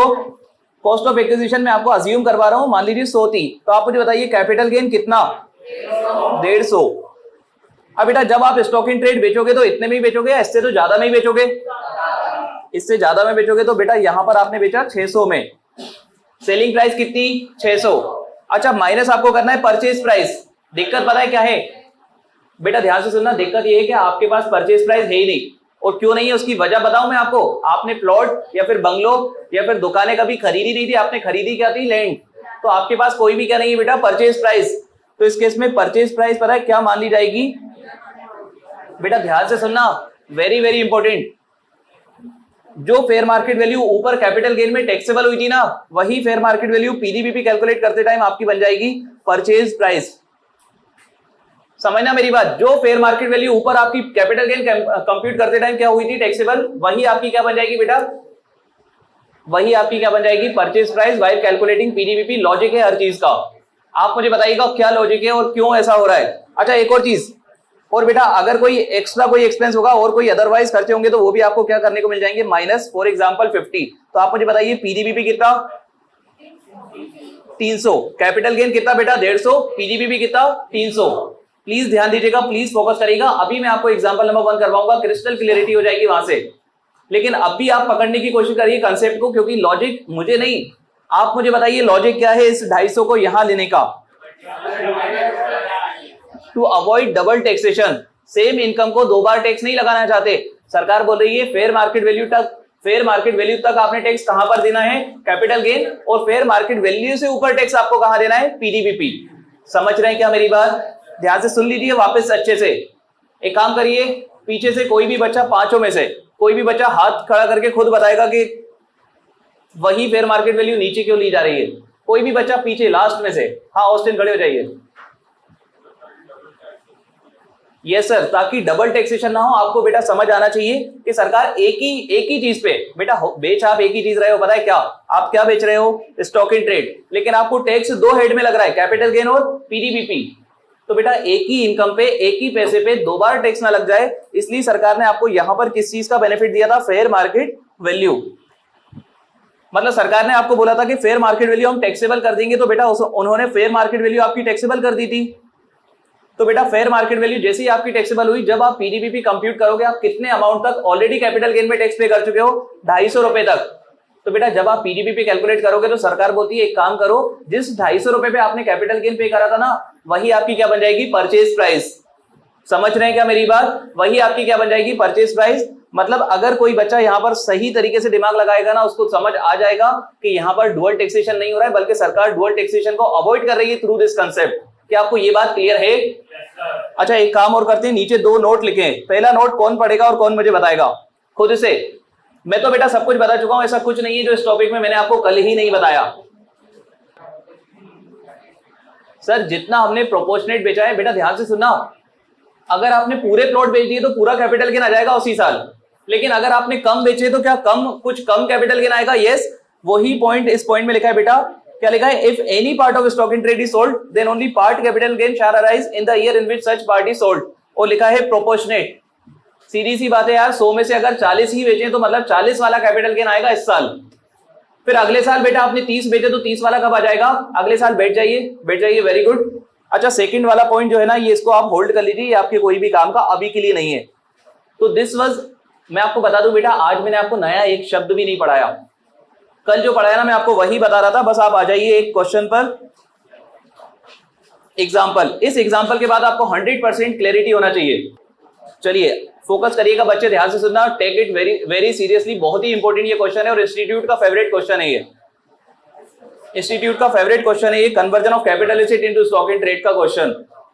और मैं आपको बता दूं, जितना टेक्निकल ये क्वेश्चन होगा उतना शायद इंस्टीट्यूट भी नहीं पूछती है। चलिए स्टार्ट करें अपन। देखिए कोई भी आगे आगे सोल्व नहीं करेगा, जो मैं आपसे पूछूंगा बस आपको वो आंसर करना है। प्लीज ये क्वेश्चन को मेरे साथ ही सोल्व करिएगा। देखिए क्या लिखा है, miss Manasvi purchase a land for 20 lakh, कब खरीदी है? 1985। आप तो मुझे एक चीज आंसर करिए, अभी खरीदी या पहले खरीद ली? वो fair market value as on 1/4/2001 is 40 lakh. आप मुझे बताओ ना, what will be COA as per you? Sir अगर असेट पहले खरीदा होता है तो कॉस्ट को कंपेयर करते हैं, फेयर मार्केट वैल्यू और विचेवर इज क्या ले लेते हैं? हायर। तो भैया कॉस्ट ऑफ एक्विजिशन आने वाला है 40 लाख। अच्छा आगे देखते हैं, during the year 2002-03 she constructed boundary wall on the above land amounting to 24 lakh. मेरी जमीन थी बेटा, मैंने उस जमीन के चारों तरफ बाउंड्री खिंचवा दी है 2002-03 में, और कितने लाख खर्च करे हैं? 24 lakh. This is cost of improvement. This is cost of improvement. बेटा मेरे प्यारे बच्चे, कुछ लोग मुझे आंसर कर रहे हैं 40 को उनने 20 में ऐड कर दिया है, 40 और 24 64 कर दिया। बेटा प्लीज सब लोग फोकस करें अच्छे से, मैं आपसे क्या बोल रहा हूं ध्यान से सुनिए वापस से। 40 लाख है आपकी कॉस्ट ऑफ एक्विजिशन और 24 लाख है आपकी कॉस्ट ऑफ इंप्रूवमेंट। आपको दोनों को मिक्स नहीं करना है। Cost of acquisition different thing है, cost of improvement different thing है। आगे लिखा है the above land is converted into 30 flats. Please focus करिएगा, above land is converted into 30 flats stock in trade. और ये कब हुआ है बेटा? 19 March 2018। Fair market value on the conversion date is 4,50,00,000 रुपए। आप मुझे बस एक चीज आंसर कर दीजिए जो मैं आपसे पूछना चाहता हूं। आप मुझे अभी तक की इंफॉर्मेशन पढ़ने के बाद ईयर ऑफ ट्रांसफर बता दीजिए। क्या है सर? ईयर ऑफ ट्रांसफर है 17-18। ईयर ऑफ ट्रांसफर है 17-18। अभी मैं आपसे सिर्फ बात कर रहा हूं, इस क्वेश्चन को समझ रहे हैं अपन, बहुत ही सिंपल क्वेश्चन है, आपसे बहुत अच्छे से बनेगा। आगे लिखा है फेयर मार्केट वैल्यू उस दिन है 4,50,00,000। इसका कोई रेलेवेंस है क्या? यस सर, जब हम कैपिटल गेन कंप्यूट करेंगे तो we will take full value of consideration as 4,50,00,000। यही फेयर मार्केट वैल्यू हमारी क्या बन जाएगी? Full value of consideration. अच्छा देखिए क्या लिखा है, cost of construction of each flat. बेटा आपने सिर्फ सोचा था, सोचने के बाद आपको कुछ खर्चा भी करना पड़ा कंस्ट्रक्शन पे। कितना? 8 लाख रुपए पर फ्लैट। लिखा है cost of construction of each flat is ₹8 lakh. बच्चे ध्यान से सुनिएगा, एक चीज मैं आपको बता दूं, एग्जाम में जिस लेवल का क्वेश्चन आता है ये उससे ऊपर ही है, ये उससे ऊपर क्वेश्चन है। इस क्वेश्चन को करने के बाद कुछ भी इसमें बचेगा ही नहीं। आगे लिखा है बेटा 10 flats sold during previous year 23-24, मतलब 23-24 में कितने फ्लैट बेचे हैं? 10। पूरा बेच दिया या प्रोपोर्शनेट बेचा है अभी आपने? तो पूरा कैपिटल गेन टैक्सेबल होगा या प्रोपोर्शनेट कैपिटल गेन टैक्सेबल होगा? कितना टैक्सेबल होगा बेटा? Proportionate capital gain. लिखा है 30 लाख ईच। कितने में बेचा है? 30 लाख रुपए में पर फ्लैट। तो आप मुझे बताइए क्या ये आपकी सेलिंग प्राइस है? This is selling price of flat. अरे यस और नो? आगे लिखा है CII 2002-03 का है 105, 17-18 का है 272, 23-24 का है 345। बेटा ध्यान से सुनना, हल्के में मत लेना, बहुत ही शानदार क्वेश्चन है, इजी क्वेश्चन है, आप सब कुछ कर लोगे। लेकिन बेटा ये क्वेश्चन फिर भी आपके लिए बहुत शानदार क्वेश्चन है और बहुत ही इंपॉर्टेंट क्वेश्चन है, और कुछ नई चीजें आपको जरूर सिखा के जाएगा जो कि कंसेप्ट नंबर 2, 3, 4 आगे भी आपके काम आएंगी। इसलिए सबका ध्यान बहुत ही अच्छे से होना चाहिए। ठीक है, कुछ ऐसी चीज पढ़ रहे हैं जो कि यार आज तक की हमारी सबसे इंपॉर्टेंट चीज है, conversion of capital asset into stock in trade. क्या आपको ये बात क्लियर है अच्छे से आपके माइंड में? चलिए अब एक काम करिए ना, इस क्वेश्चन में पूछा क्या है देखिए, बड़ा ही सिंपल क्वेश्चन है, और इस क्वेश्चन के अंदर पूछा from the following information answer the following questions. आपको कुछ 4 चीजें आंसर करनी है। ईयर ऑफ ट्रांसफर बता दीजिए। बेटा ध्यान से सुनना, ईयर ऑफ ट्रांसफर होता है कन्वर्जन। तो किस साल कन्वर्जन हुआ है? 19 मार्च 2018, मतलब ईयर ऑफ ट्रांसफर आपकी क्या हो जाएगी? 2017-18। क्या आपको ये क्लियर है? फिर पूछा ईयर ऑफ कैपिटल गेन बताइए। सर 23-24 में 10 फ्लैट बेचे, तो 10 फ्लैट का कैपिटल गेन किस साल में टैक्सेबल होगा? 23-24। अरे यस और नो? आगे लिखा है amount of taxable capital gain बता दीजिए। करेंगे अभी अपन कैलकुलेट, और आगे पूछा है कैलकुलेट PDBP इफ एनी। अगर PDBP भी लगने वाला है तो आप PDBP भी हमें बता दीजिए। क्या आपको क्लियर है? 4 क्वेश्चन पूछे गए हैं, यस और नो?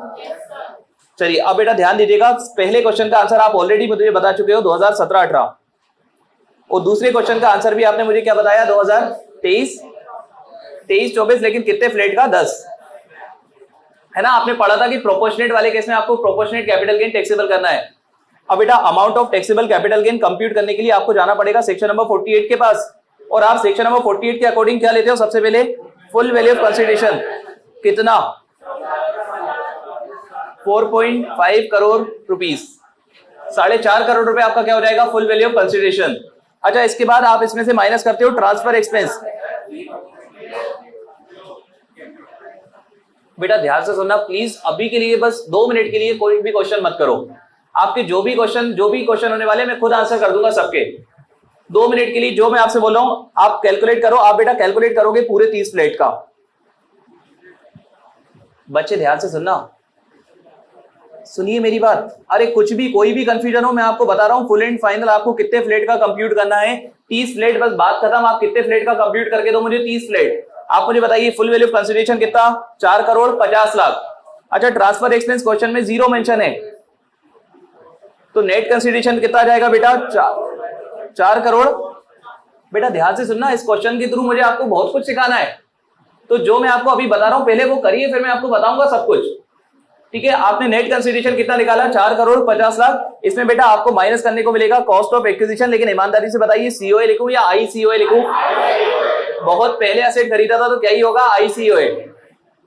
आपको मैं बताऊं बेटा, इंडेक्सेशन करना पड़ेगा। कितने रुपए का खरीदा था सर? 40 लाख रुपए का खरीदा था। इस 40 लाख रुपए को आप मल्टीप्लाई करोगे, ध्यान से सुनिएगा। अब मेरा आपसे क्वेश्चन है,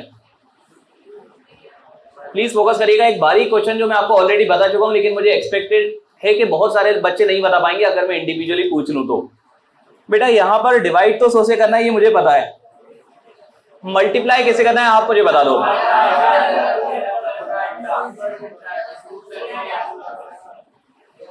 बेटा आपके पास 2 ऑप्शन है, 272 और 345। मुझे 345 पर्सनली ज्यादा अच्छा दिख रहा है।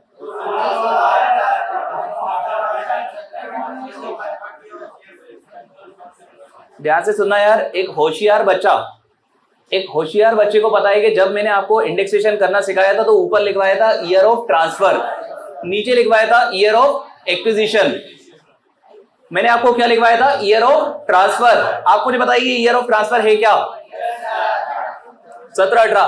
बेटा ध्यान से सुनना, चारों केसेस के अंदर ईयर ऑफ ट्रांसफर तक ही इंडेक्सेशन होगा, क्योंकि इंडेक्सेशन ईयर ऑफ ट्रांसफर तक ही होता है। तो ईयर ऑफ ट्रांसफर तक होगा, मतलब क्या ले लूं यार? 272।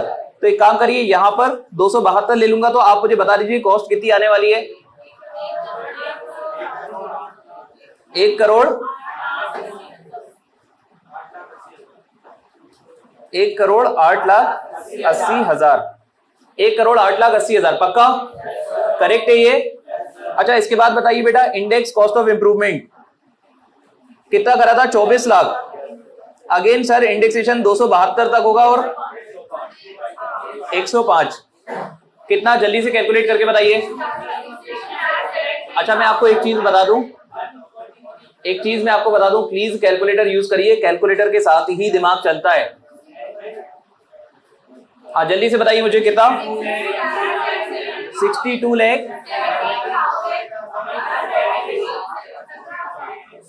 62,17,000। तो बेटा 142। अरे ठीक है ना बेटा। अब मेरा आपसे क्वेश्चन, कैपिटल गेन बताइए मुझे जल्दी से। 27902857। बेटा ये आपका आ गया long term capital gain. This is long term capital gain. बच्चे प्लीज फोकस करिएगा, ये आपका लॉन्ग टर्म कैपिटल गेन कितने फ्लेट्स का है? 30 फ्लेट। अगर मैं आपसे पूछूं एक फ्लेट का कितना? लॉन्ग टर्म कैपिटल गेन एक फ्लेट का कितना? 9,30,000।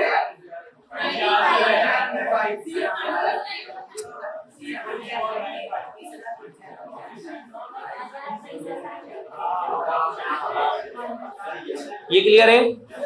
अब बेटा एक चीज बताओ, प्लीज फोकस करिएगा। आपने 23-24 में बेचे कितने हैं? तो long term capital gain of 10 flats कितना?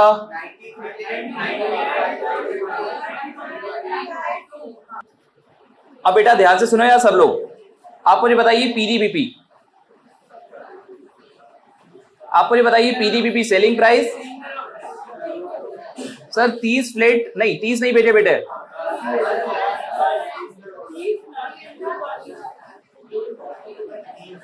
Sir 30 lakh multiply by 10 flat कितने, 3 करोड़। 3 करोड़ रुपए आपका क्या है सेलिंग प्राइस। इसमें से बेटा आपको माइनस करना है परचेज प्राइस। आप परचेज प्राइस आपके पास है नहीं बेटा, ध्यान से सुनना, आपको फेयर मार्केट वैल्यू लेना पड़ेगा। अच्छा, fair market value 4.5 crore 30 flat का था, आपको कितने फ्लेट का लेना पड़ेगा, 10। 1.5 करोड़। इसके बाद बेटा आपको और एक्सपेंस भी माइनस करने को मिलेंगे।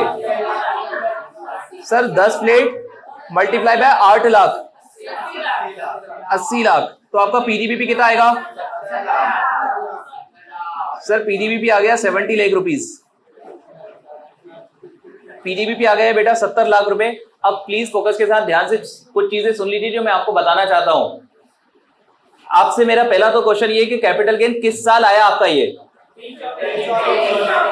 सर ये हमारा कैपिटल गेन आया है 2023-24, ये क्लियर है आपको।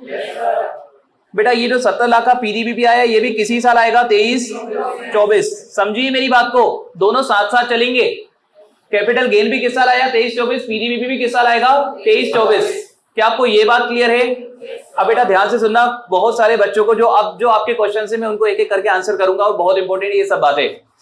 आप मुझे बताइए यहां पर आपने 30 फ्लेट बेचे थे, या आप मुझे बताइए बेटा आप कंप्यूट कर रहे हो कैपिटल गेन, और कैपिटल गेन आप फ्लेट के बेचने पे कंप्यूट कर रहे हो या फिर लैंड के कन्वर्ट करने पर। किसको कन्वर्ट करने पर, लैंड। तो बेटा आपको कैपिटल गेन फ्लेट के ऊपर नहीं कैलकुलेट करना, आपको किसके ऊपर करना चाहिए, लैंड के ऊपर। और लैंड की फेयर मार्केट वैल्यू कितनी थी, 4.5 करोड़। लैंड को आपने खरीदा कितने का था, 40 लाख। इंडेक्सेशन करके कितने का हुआ, 1,08,80,000। उसी लैंड पे इंप्रूवमेंट करवाया, उसका इंडेक्सेशन कितना हुआ, 62 लाख। तो बेटा ये जो लॉन्ग टर्म कैपिटल गेन आया ये है बेटा लैंड का। ध्यान से सुनना, ये कैपिटल गेन कंप्यूट आप पता है कब कर रहे हो, 17-18। You are computing this capital gain in the year 2017-18। भले ही टैक्स आपको आज नहीं पे करना, लेकिन बेटा आप कंप्यूट तो उसी टाइम कर रहे हो जिस साल आपने क्या किया है, ट्रांसफर। क्या आपको ये बात समझ आ रही है। अब बेटा आपने लैंड को नहीं बेचा, आप क्या बेचने वाले थे, स्टॉक इन ट्रेड। आप क्या बेचने वाले थे, स्टॉक इन ट्रेड। आपने 2023-24 में जाके कितने फ्लेट बेच दिए, 10 फ्लेट। तो ध्यान से सुनना, इस पूरे कैपिटल गेन में से ये तो बेटा 30 फ्लेट का है, इसमें से 10 फ्लेट का कैपिटल गेन किस साल लग जाएगा आपको, 2023-24। समझिए मेरी बात, कैपिटल गेन कंप्यूट पूरा करना। कैपिटल गेन कंप्यूट कितना करोगे बेटा, 100%। टैक्सेबल कितना करोगे, according to in proportion on which stock in trade is sold. क्या आपको ये बात क्लियर है, पहली इंपॉर्टेंट बात। अच्छा, सेकंड इंपॉर्टेंट बात जो मैं आपको ऑलरेडी बता चुका हूं, प्लीज फोकस करिएगा। जब भी आप इंडेक्सेशन करोगे एक्सेप्शन वाले केस में, अरे मैं आपको बताऊं एक्सेप्शन वाला केस छोड़ो, हर केस में बेटा इंडेक्सेशन कहां तक ही होता है, ईयर ऑफ ट्रांसफर। दूसरे केस में कोई प्रॉब्लम नहीं होगी क्योंकि इंडेक्सेशन के लिए आपको एक ही सीआईआई गिवन होगा, लेकिन इस केस में बेटा जानबूझ के आपको कंफ्यूज करने के लिए वो सीआईआई ईयर ऑफ ट्रांसफर का भी देगा और ईयर ऑफ कैपिटल गेन का भी देगा। आप कौन सा वाला लोगे, ईयर ऑफ ट्रांसफर। उसका कोई एक्सेप्शन नहीं है बेटा, आपको हमेशा कौन सा लेना है, ईयर ऑफ ट्रांसफर वाला सीआईआई। क्या आपको ये बात क्लियर है। दो इंपॉर्टेंट बात, पहली बात क्या, कैपिटल गेन कंप्यूट कब करोगे, ईयर ऑफ ट्रांसफर। सेकंड चीज, क्योंकि आप ईयर ऑफ ट्रांसफर तक, क्योंकि बेटा आप ईयर ऑफ ट्रांसफर पे ही कैपिटल गेन कंप्यूट कर रहे हो, तो सीआईआई भी कौन सा यूज करोगे, ईयर ऑफ ट्रांसफर। समझिए मेरी बात, अगर 17-18 में ही कर रहे होते तो आपके पास अवेलेबल ही कौन सा होता, 272। अरे यस और नो। फिर बेटा आगे जाके आपने 10 फ्लेट बेच दिए तो 10 फ्लेट का कैपिटल गेन आ जाएगा जिस साल 10 फ्लेट बेचे। किस साल बेचे अपने क्वेश्चन में, 23-24। तो 23-24 में 10 फ्लेट का कैपिटल गेन आ गया। जिस साल बेटा कैपिटल गेन आएगा उसी साल उतने फ्लेट्स का पीडीवीपी भी आएगा, तो 10 ही फ्लेट का क्या भी आ जाएगा, पीडीवीपी। अच्छा, पीडीवीपी कंप्यूट करते टाइम एक और चीज इंपॉर्टेंट, जब आप वहां पर परचेज प्राइस में फेयर मार्केट वैल्यू लोगे, ध्यान से सुनना बेटा, पूरे 4.5 करोड़ मत ले लेना, दिमाग लगाना। 4.5 करोड़ 30 फ्लेट का है, आपको 30 फ्लेट का नहीं लेना, आपको कितने फ्लेट का लेना है, 10 फ्लेट। तो 10 फ्लेट का कितना है, 1.5 करोड़। यूनिटरी मेथड भी बोल सकते हैं, कैलकुलेट ऐसे भी कर सकते हो, और पर फ्लेट निकाल के भी आप कर सकते हो। 4.5 करोड़ आपकी 30 फ्लेट का था, तो पर फ्लेट का कितना होता, आई थिंक होता 15 लाख। कितना होता है बेटा 15 लाख। तो 15 लाख का एक प्लेट मतलब 10 प्लेट कितने के 1.5 करोड़। समझ रहे हैं क्या मेरी बात? चलिए अच्छा सेकंड चीज मतलब एक और चीज जो मैं आपको बता रहा हूं ना, सब चीजें इंपॉर्टेंट है और सब चीज बारीक है। आप मुझे बताइए यहां पर आपने कैपिटल गेन पूरे 30 प्लेट का टैक्सेबल करा है या सिर्फ 10 प्लेट का करा? ऐसा क्यों सर? क्योंकि इस साल में बेचे ही 10 थे। अगर बेटा उसने पूरे 30 बेचे होते तो क्या पूरा 30 का आ जाता? यस। अरे यस और नो? यही तो बेटा सबसे बारीक पॉइंट है इस टॉपिक का जो आपसे पूछेगा, proportionate capital gain will be taxable. Generally तो आपको एक सिंपल सा क्वेश्चन देगा जहां पर पूरा का पूरा टैक्सेबल हो जाएगा, लेकिन बेटा अगर आपने स्टॉक इन ट्रेड को धीरे धीरे बेचा तो कैपिटल गेन भी आपको कैसे लगेगा? धीरे धीरे। क्या आपको ये बात क्लियर है? अब बेटा एक काम करो, अब सुनो मेरी तरफ से बेटा ये कंसेप्ट आपका बिल्कुल खत्म है, इसको मैं 2 मिनट के लिए हटा रहा हूं। प्लीज पार्टिसिपेट करिएगा, एक एक कंसेप्ट आपको मुझे बारीकी के साथ पूरा बताना है। सभी लोग पार्टिसिपेट करेंगे रिवीजन में बहुत ही ईमानदारी के साथ। सेक्शन नंबर 45, चलो सेक्शन छोड़ो, भाड़ में जाए सेक्शन 45 1 का एक्सेप्शन। कितने एक्सेप्शन? 4। पहला एक्सेप्शन क्या है? Conversion of capital asset into stock in trade. मैं आपसे कुछ क्वेश्चन देखिए आज अपन रिवाइज करेंगे क्वेश्चन आंसर फॉर्म में। Conversion of capital asset into stock in trade, क्या ये ट्रांसफर है according to section 2 clause 47? Yes. क्या कैपिटल गेन लगेगा? यस। आप तो मुझे बताइए ईयर ऑफ कन्वर्जन कौन सी? सर जिस साल ट्रांसफर हुआ वही क्या हो जाएगा? Year of transfer. आप मुझे बताओ बेटा normally capital gain year of transfer पे लगता है, लेकिन क्या इन 4 केसेस में ईयर ऑफ ट्रांसफर पे लगेगा? नहीं। केस नंबर 1 आप ऑलरेडी पढ़ चुके हो, आप बताइए केस नंबर 1 में कब लगेगा year of? Sir year in which stock in trade is sold. मेरा आपसे क्वेश्चन, स्टॉक इन ट्रेड आपने पूरा नहीं बेचा, सिर्फ 1% बेचा करंट ईयर में। मतलब मेरा आपसे एक क्वेश्चन है और सबसे बारीक क्वेश्चन यही है जो एग्जाम में वो आपसे पूछ सकता है, अगर आपने स्टॉक इन ट्रेड को धीरे धीरे बेचा तो क्या कैपिटल गेन लमसम लगेगा या वो भी धीरे धीरे लगेगा? ये क्लियर है आपको? अच्छा एक चीज और, क्या सिर्फ कैपिटल गेन लगेगा? नहीं, कैपिटल गेन के साथ क्या भी लगेगा? पीडीवीपी। कैपिटल गेन के साथ क्या भी लगेगा? पीडीवीपी। अच्छा कैपिटल गेन कंप्यूट करने के बाद करने के लिए कौन से सेक्शन के बाद जाओगे? Section number 48। Full value of consideration में क्या? फुल वैल्यू ऑफ कंसिडरेशन में क्या लोगे? Fair market value. बेटा ध्यान से सुनना, जनरली आप सेलिंग प्राइस लेते थे लेकिन आज सेलिंग प्राइस आपके पास है ही नहीं। आज आप क्या लोगे? फेयर मार्केट वैल्यू माइनस करोगे ट्रांसफर एक्सपेंस, क्या आ जाएगा? Net consideration minus COA minus COI. और बेटा मैं आपको बता दूं सीओए और सीओआई वही होने वाला है जो आपने पढ़ा है बेसिक के अंदर, मतलब पार्ट नंबर 1 के अकॉर्डिंग जो आपने पढ़ा है वही आपका क्या होने वाला है? सीओए और सीओआई। और अगर लॉन्ग टर्म है तो सीओए और सीओआई की जगह क्या ले लोगे? आईसीओए और आईसीओआई। आपका कैपिटल गेन आ जाएगा यस और नो? मेरा आपसे क्वेश्चन, कैपिटल गेन पूरे फ्लैट्स का कंप्यूट करोगे? एक सेकेंड, कैपिटल गेन आप फ्लैट पे कंप्यूट कर रहे हो या लैंड पे कर रहे हो? और लैंड पूरी है या आधी है? तो कैपिटल गेन कंप्यूट पूरी लैंड पे करोगे आप, मतलब 100% ऑफ द कैपिटल गेन आप कंप्यूट करके रख लोगे अपने पास। अरे यस और नो? और अगले साल आपने मान लीजिए 25% चीज बेच दी तो जो कैपिटल गेन आपने कैलकुलेट करा था उसका 25% टैक्सेबल हो जाएगा अगले साल। बेटा उसके बाद आपने 10 साल बाद 50% चीज बेच दी तो 50% 10 साल बाद टैक्सेबल होगा। अरे यस और नो? बेटा जब आप बेचोगे तो क्या सिर्फ कैपिटल गेन लगेगा या पीडीबीपी भी साथ में चलेगा? मेरा आपसे क्वेश्चन, पीडीबीपी कैलकुलेट करने के लिए सेलिंग प्राइस लोगे माइनस क्या करोगे? Purchase price. बेटा सेलिंग प्राइस में से परचेज प्राइस माइनस करूंगा, परचेज प्राइस तो मेरे पास है ही नहीं। सर जो फेयर मार्केट वैल्यू ऊपर कैपिटल गेन में यूज करी थी, बेटा ध्यान से सुनना, जो फेयर मार्केट वैल्यू ऊपर कैपिटल गेन में कंसीडर करी थी वही परचेज प्राइस मानी जाएगी इन पीडीबीपी। मेरा आपसे क्वेश्चन है, इस क्वेश्चन में बेटा फेयर मार्केट वैल्यू तो 4.5 करोड़ थी लेकिन आपने कितना लिया? 1.5 करोड़। ऐसा क्यों? सर 4.5 करोड़ 30 फ्लैट की फेयर मार्केट वैल्यू थी, 10 फ्लैट की कहती थी 1.5 करोड़। आप पीडीबीपी 30 फ्लैट का कर रहे हो या 10 फ्लैट का कर रहे हो? 10। समझ रहे हो क्या? अच्छा बेटा आपने सिर्फ सोचा था, सोचने के बाद अगर आपने कोई एक्स्ट्रा एक्सपेंसेस भी इनकर करे, अगर क्वेश्चन में गिवन है तो वो भी आपको क्या करना पड़ेगा? माइनस करना पड़ेगा व्हाइल कैलकुलेटिंग पीडीबीपी। क्या आपको ये सब क्लियर है? चलिए एक काम करिए बेटा, ध्यान से सुनना, अगले वाले की मैं आपको कुछ ना कुछ थोड़ी बहुत ग्लिम्स तो देके जाऊंगा, इसलिए प्लीज फोकस करिएगा सभी बच्चे। Case number 2 again very very important, और केस नंबर 1 समझ आने के बाद केस नंबर 2, 3, 4 सब बच्चे हैं हमारे लिए।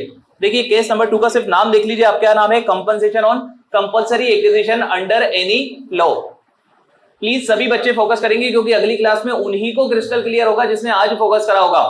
केस नंबर 2 क्या कैसे बेटा, कंपनसेशन ऑफ कंपल्सरी एक्विजिशन। एक काम करिए, क्लास में से कोई भी एक बच्चा खुद से खड़ा होकर मुझे बताएगा what is compulsory acquisition with proper example.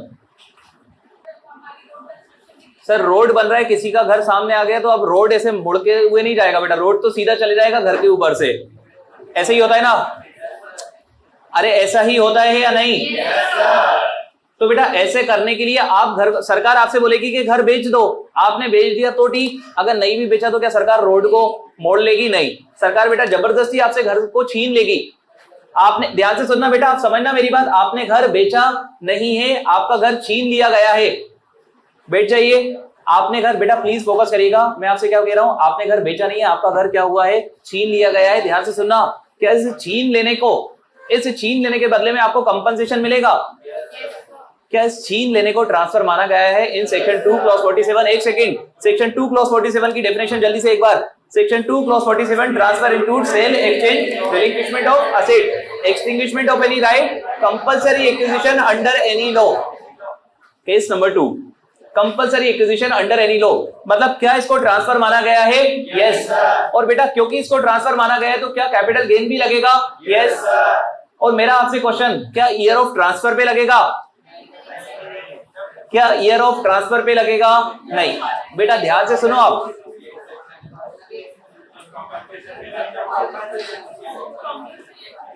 बेटा एक बात अच्छे से सुन लो, अगर ये ईयर ऑफ ट्रांसफर पे ही कैपिटल गेन लगवाने वाले होते तो बेटा ईयर ऑफ ट्रांसफर पे, सुनना मेरी बात, फिर ये एक्सेप्शन तो नहीं होता, क्योंकि ये एक्सेप्शन है, मतलब इतनी बात तो हर बच्चे को यहां पर बेटे क्लियर होना चाहिए कि capital gain year of transfer पे नहीं लगेगा।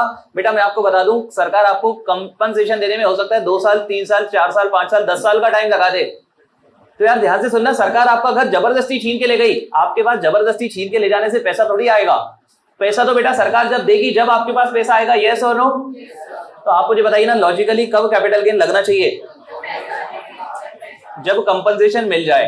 तो देखिए सिर्फ 3 लाइन आप एक बार पढ़िए, क्या लिखा है, normally capital gain is taxable in the year of transfer, but in case of compensation on compulsory acquisition capital gain is taxable in the year in which compensation is actually receive. बेटा सरकार के काम बहुत अंधे होते हैं, कभी कभी 5 साल 10 साल भी लग सकते हैं कंपनसेशन लेने पे। तो आप मुझे बताइए, अच्छा मेरा आपसे क्वेश्चन है, बस मैं इस क्वेश्चन के बाद क्लास को कंप्लीट कर रहा हूं। बेटा यहां पर केस नंबर 2 की बात कर रहा हूं, year of conversion, sorry year of transfer कौन सी ईयर होगी? सर जब कंपल्सरी एक्वायर्ड किया होगा, लॉजिकल है। अरे पहले वाले केस में, कन्वर्जन वाले केस में ईयर ऑफ ट्रांसफर क्या थी? Year of conversion. Compulsory acquisition वाले केस में ईयर ऑफ ट्रांसफर क्या होगी? Year of compulsory acquisition. अरे यस और नो? तो बेटा कंपल्सरी एक्विजिशन हो गया है 17-18, लेकिन पैसा आज 1 भी रुपए नहीं मिले, तो क्या 17-18 में कैपिटल गेन लग जाएगा? नहीं, कैपिटल गेन लग तो 17-18 में गया, लेकिन टैक्स आप कब पे करोगे? जब आपको क्या मिल जाएगा? कंपनसेशन। कल आके अपन इसको अच्छे से कंपेयर करेंगे, कवर करेंगे बिल्कुल अच्छे से, बहुत ही सिंपल है केस नंबर 1 समझने के बाद। चलिए अभी मैं सेशन को कंप्लीट कर रहा हूँ। टाटा बाय बाय, अल्लाह हाफिज, टेक केयर, खुश रहिए। इसी तरह के इन्फॉर्मेटिव वीडियोस देखने के लिए हमारे चैनल को सब्सक्राइब करें और लेटेस्ट वीडियोस को सबसे पहले देखने के लिए बेल आइकॉन को हिट करें। साथ ही लाइक और शेयर करना ना भूलें। APT educating India.